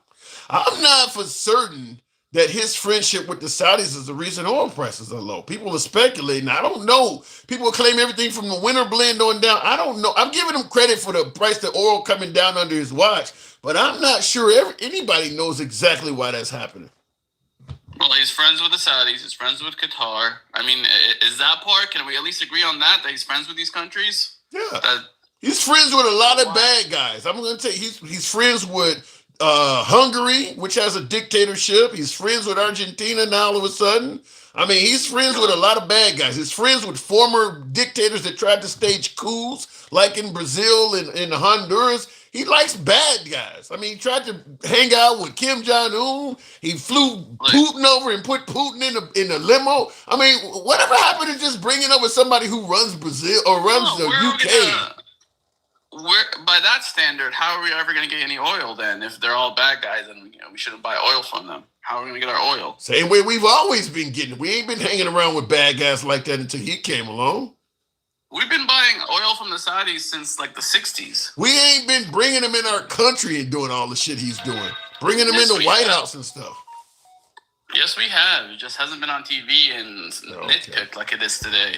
Either way, all that doesn't matter. I'm not trying to argue any of that stuff. My only argument is he's friends with them. That's why they kept oil production high, and that's why oil prices have been good. And I will tell you that what Trump is doing is not being nitpicked. He likes to put stuff on TV and brag about it. That's what, like the Venezuelan boats, I've brought that up before. You didn't have to show us those people getting killed. I mean, you kind of created that whole controversy. You didn't have to show us you killing people. You could have just said you're stopping drugs from coming in the country. There would have been rumors about it, but you could have plausible deniability to deny the rumors. You didn't have to show us people being murdered. I mean, he decided to do that. Yeah, but let me put it like this. I thought there were fishing boats until I saw those videos. The second I saw those videos, I was like, those aren't fucking fishing boats, and you could clearly see the drugs right there in the hull. You would have thought they were military boats. I was on here saying, I don't agree with him blowing up fishing boats, and then the second I saw that video, I was like, wait, these aren't fucking fishing boats. You would not have had to be concerned whether they were fishing boats or not. If he had worded it right, you could have thought they were full-size military boats. You didn't need to see them being blown up. He didn't have to show that. He chose to do that. Your answer is Trump should lie some more. I don't want Trump to lie. I mean, I'm okay with him exaggerating, but straight up trying to deceive me, because that's the intent. Like, his lies are not always intent to deceive. They're intent to like promote or intent to exaggerate and get you excited and get you thinking the economy's good, so you go out and invest in the economy instead of saving your money. That's fucked up. That's fucked up. If you're going to try to spur people to invest and get the economy going based on something that's not true, you realize you could cause them to lose all their fucking money by telling them the economy's doing better than it is? It's like a hype man in hip hop. You know, what if the hype man got on stage and was all like low energy and telling you like, oh, this guy's not a real gangster, he's just faking. You know, like the hype man's on there is like telling you how much of a gangster the rapper is. So what the hell we do? What do we do? What do we do? We elected Lil Jon? I don't want a hype man. I want the president. That's what you do as the owner of a business. You have to promote it. You have to say it's doing better than it is, and you fake it until you make it. So that's what that's what Trump is doing. That's what Trump is doing, is faking until he make it. Yes, because people are excited. People want to. Consumer confidence is a huge part of the economy, and if he starts being all negative, then consumer confidence, you might as well just give up on it. You kind of sound like Will Ferrell. You know, do you know what it means? No, I don't, but it's provocative. Just making up some shit to get people hyped up. You're telling me you're telling me confidence doesn't help like a football player play better, doesn't help a guy picking up or a girl picking up a girl or picking up a guy do better just because they have a little more confidence? I'm telling you, Or I are you think gonna just go up and be like, "You're ugly. You have no chance. You should have no confidence." But a little bit of confidence gets you far, and I think that's one of the reasons he exaggerates. you I'm know, not gonna say you it's know the how only many reason. people, whether it's in road rage incidents or just simply walking up to somebody and calling them the N-word, you know how many people get killed because they overconfident? I don't think you should actually give people confidence unless it's based on reality. I don't think you should make up lies to get people more confident, whether it's investing as you're Okay. talking about, whether it's telling them COVID will be gone by April. I don't think you make up positive shit if it's based on nothing. I think that's a terrible thing to do. I mean, you're correct. Overconfidence is bad, but you need no confidence is also bad. How about I'd rather confidence based on find reality? them out. How about just simple confidence based on reality? I guess, but some of this shit he talks Yes. about is like predicting the future. Well, what makes what he says any more or less real than what you're saying? You're both trying to predict the future. You're both, you know. No, I don't think making up lies that is not based on anything factual that ain't protecting the future. That's just fucking I'm talking about lying. exaggerating, not making up lies. Like just saying, you know, we're doing, you know. So, we're you, doing so what do 100 you, what do you, when so we're what do you at go? 80 or So what do 70. you do? You go around and just to inspire confidence, you tell a girl you're working with 10 inches because you wanted to inspire her confidence. That what you do, and then she gets it, find out it's 5, and all of us. Well, I wanted to make sure you were ready.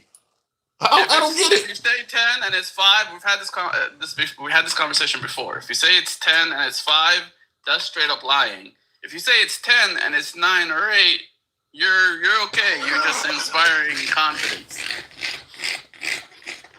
There's a big difference between 5 and an 8 or 9. Tim, MAGA. you know? Anytime you say something and you know while you're saying it is not true, call it an exaggeration all you want. But if you say something and you know what you're saying is not true, it's lying.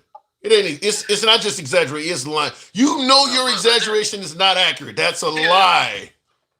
This is why I keep like arguing with you. You know, I don't do like these guys and pretend you're fluffing. You're not fluffing. You're just, you know, you're taking the side of MAGA because you're arguing against liberals. If when you talk to me, you take their side, even though you probably don't agree with some of what they say. Anyway, what the fuck was I gonna say? Something Like you were going to exaggerate something. You were going to exaggerate like something. everything is black and white. It's not black and white. There's multiple colors, and There it's is no not multiple either 10 color. or 0. You know, when you say that everything's not black and white, there's multiple colors. That's like when Bill Clinton said it depends on what the definition of is, or Trump's, what was her name? Kellyanne Conway talking about alternative facts. There is no gray area to a lie. Either what you said is true or it's not. If you know what you're saying is not true while you're saying it, there's no gray area to that. You are telling a lie. Period. That's it. You know this is not true while you're saying it. That's a lie. Tim, I think alternative facts are bullshit, but what she should have said is there's alternative perspectives. Because from one angle, something could be true, but from another angle, you can see it as completely false and vice versa. It's about perspective, not about alternative facts. I'll give you an Some example. people have a different perspective than you do. I'll give you an example. You're blowing up Venezuelan drug boats while at the same time pardoning drug kingpins and then telling us this is about drugs. It's not. And then you're seizing oil vessels and all this stuff. It's not about drugs. That's what I'm talking about when it's a clear lie and people can see it. It's not about drugs. You wouldn't pardon drug kingpins in the middle of a drug war. It's not about drugs. You're just telling us what you think people want to hear. And that's not exaggerating. That's lying. And this is where I say it's not black or white. It could be about drugs, but it could also be about oil. It could be about politics. It could be about people of Venezuela.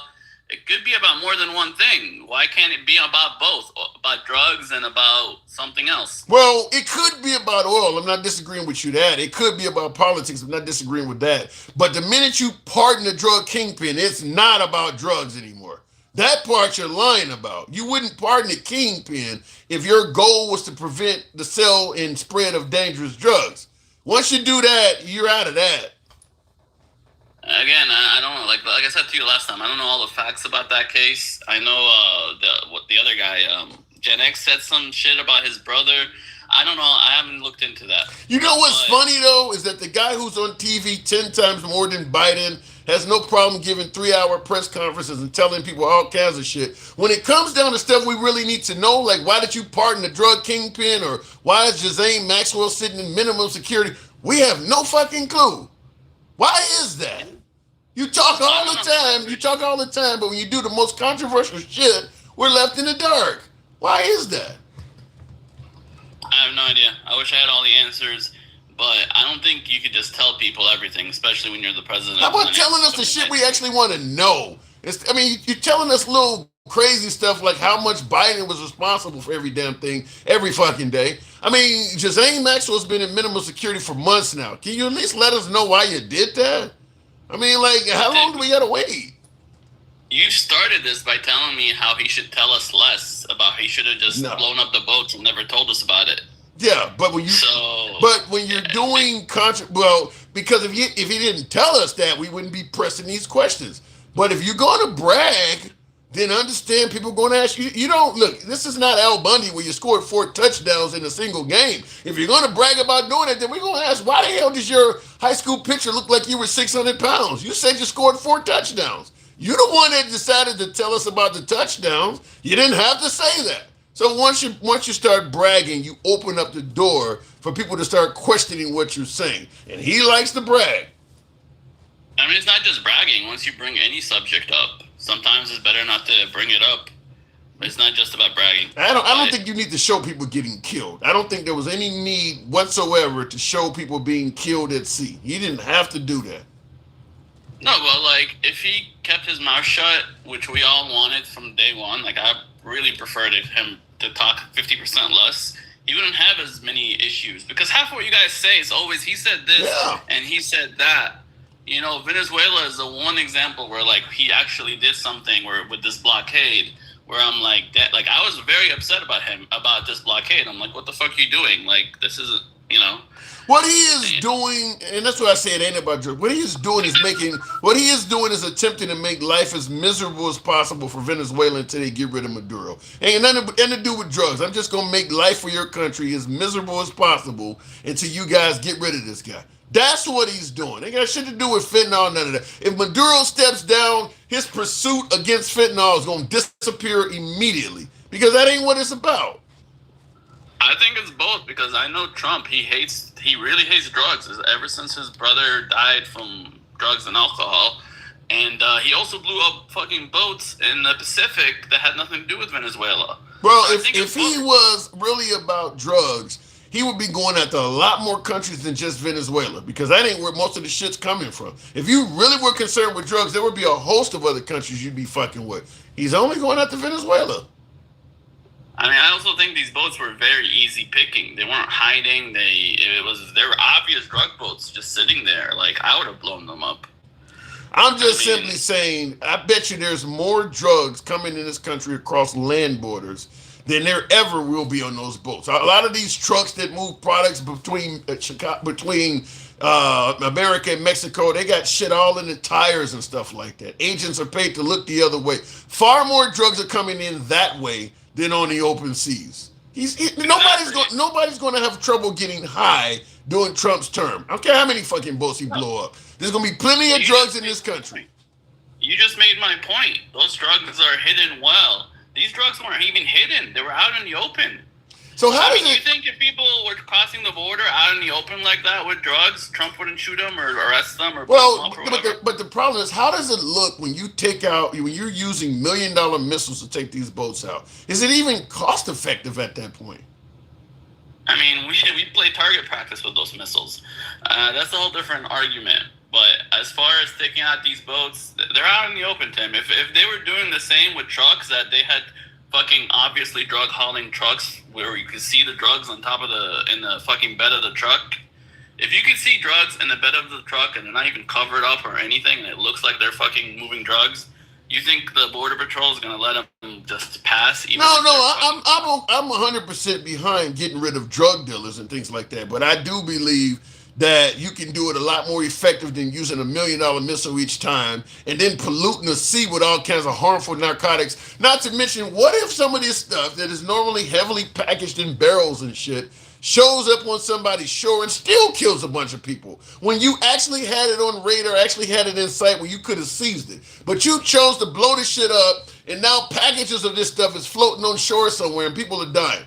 Does that make sense? Did you really do the right thing? Tim, that's a lot of what ifs that'll probably never happen. Oh, I guarantee it's happening. I guarantee if you're blowing up a boat with a missile and they're claiming the boat is still intact enough to flip it over, then you can guarantee some of the product is surviving too. Like, I just got one last comment. There's a huge difference between a little boat versus full of drugs and a huge oil tanker. Just like there's a huge difference between 300 or 400 million for a ballroom and 300 billion for fucking, which is going to take more than that for healthcare.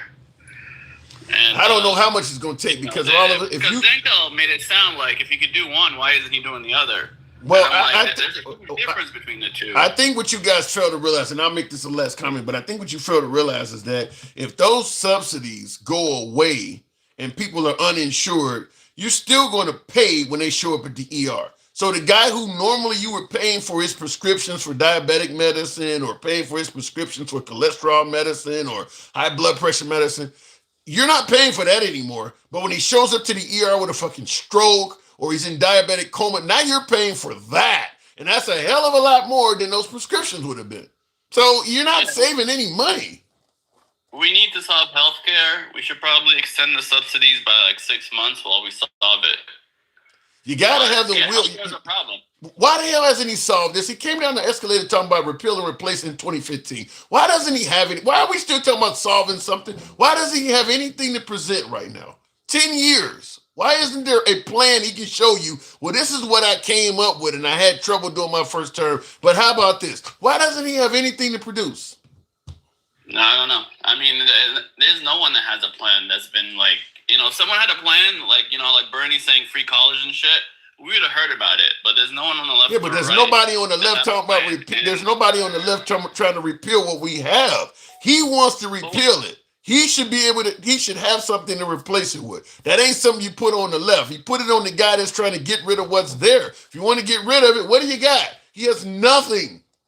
Look, what we need to do is reduce the cost. By increasing subsidies, that's not reducing the cost of healthcare. And it's going to, the fucking price of healthcare is going to keep going up.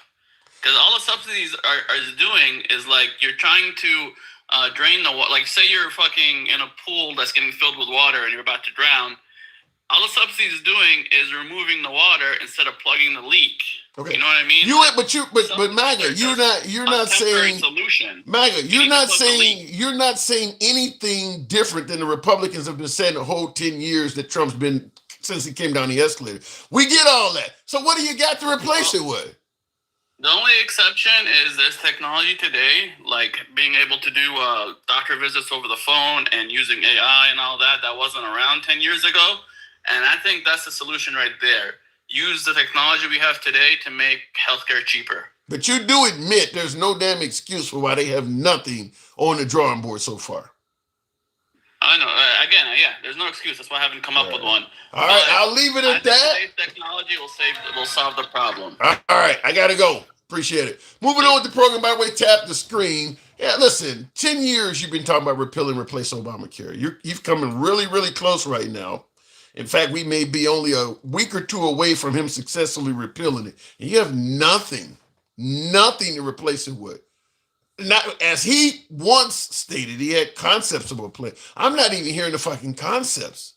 That looks horrible. That's like literally showing up on the first day of school when you were given a homework assignment over the summertime and you haven't even started it yet. Like, you didn't do nothing this summer? Like nothing. That's what it looks like. Bargaining power is less when we split up. True. I don't disagree with that. The Affordable Care Act isn't perfect, but it's better than the plan the MAGAs have come out. And the problem is that the plan they come up with is very new. They had tons of time during Trump's first term to keep presenting plans and see what works and what's not. Listen, I'm going to tell you my humble opinion. The goal was never to repeal and replace Obamacare. The goal was to take Obama's name off of a big piece of legislation. That was really it. I just want to knock down this legislation that Obama got through because I don't want him, getting some kind of legacy out of something he passed. That's it. There was no intention of replacing with anything better. It was just taking Obama's name off of it. That's the way I look at it. Otherwise, he would have something to put up. But I don't like how Obama ran the country. I don't like the man, and I want to remove his legacy and make it appear as if he's never been here. All right. And I want to get rid of his signature achievement. And I think that's what the plan was.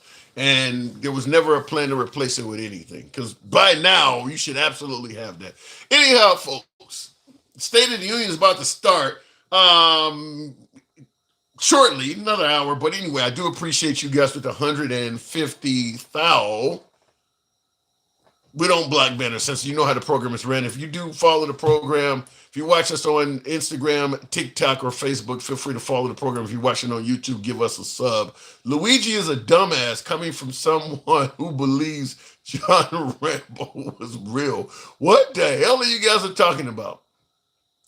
Look, Luigi was passionate. That's all. Look, Luigi put Luigi in the same category as the Jan 6 people or the Black Lives Matter rioters. Some people get so caught up in what they believe in, they just do something crazy. I mean, listen, healthcare in this country is terrible. You may get additional Luigis if they cancel people's premiums or double people's premiums. What does all this stuff have to do with making America great and the American people and the economy, healthcare? He's not a politician, Tim. Let me know. Damon, that's a mouthful. I'm not disagreeing. There are things in Obamacare that are worth keeping. True. Making insurance affordable is what is worth keeping. You're going to need the federal government to help people with insurance costs, unless you pass laws that heavily regulate what they can charge people. You got to do one or the other. Now, I know the Republicans are against government regulation and oversight. They believe in letting the free market. The free market is why you paying all of this for this shit. Free market is why you can go to one doctor and pay $10 for a Tylenol and pay $8 at another one. That's all free market. You've been letting them do what they want to do. Free market decided that you're going to pay all of that for one single pill. So you're going to have some kind of regulation. Otherwise, if you're not going to regulate what they can charge people, then you're going to have to give people some type of assistance financially so that they can pay that shit. It's one or the other. That's really it. Either you control the cost or you help people with it. I don't think there's any other outcome that you're going to be to get out of that. Envy, I see you got nothing. You are dismissed. Thanks for playing. God damn, you guys are rough on each other. Anyway, I appreciate the 151,000. I do got to step away because I am eager to watch the State of the Union. And certainly I may come back on here for a little bit and holler at you folks. Just to see what your take is on it. Unfortunately, I see a lot of left-wingers are not going to watch it. You should watch it. You should watch the State of the Union. You should listen to it. Look, Trump is going to be Trump, but there may be a few good tidbits in it. It's your boy, Tim, the handsome liberal. I got to go. Thank you guys for tuning in. And if you folks that are on Rumble as well, appreciate some of you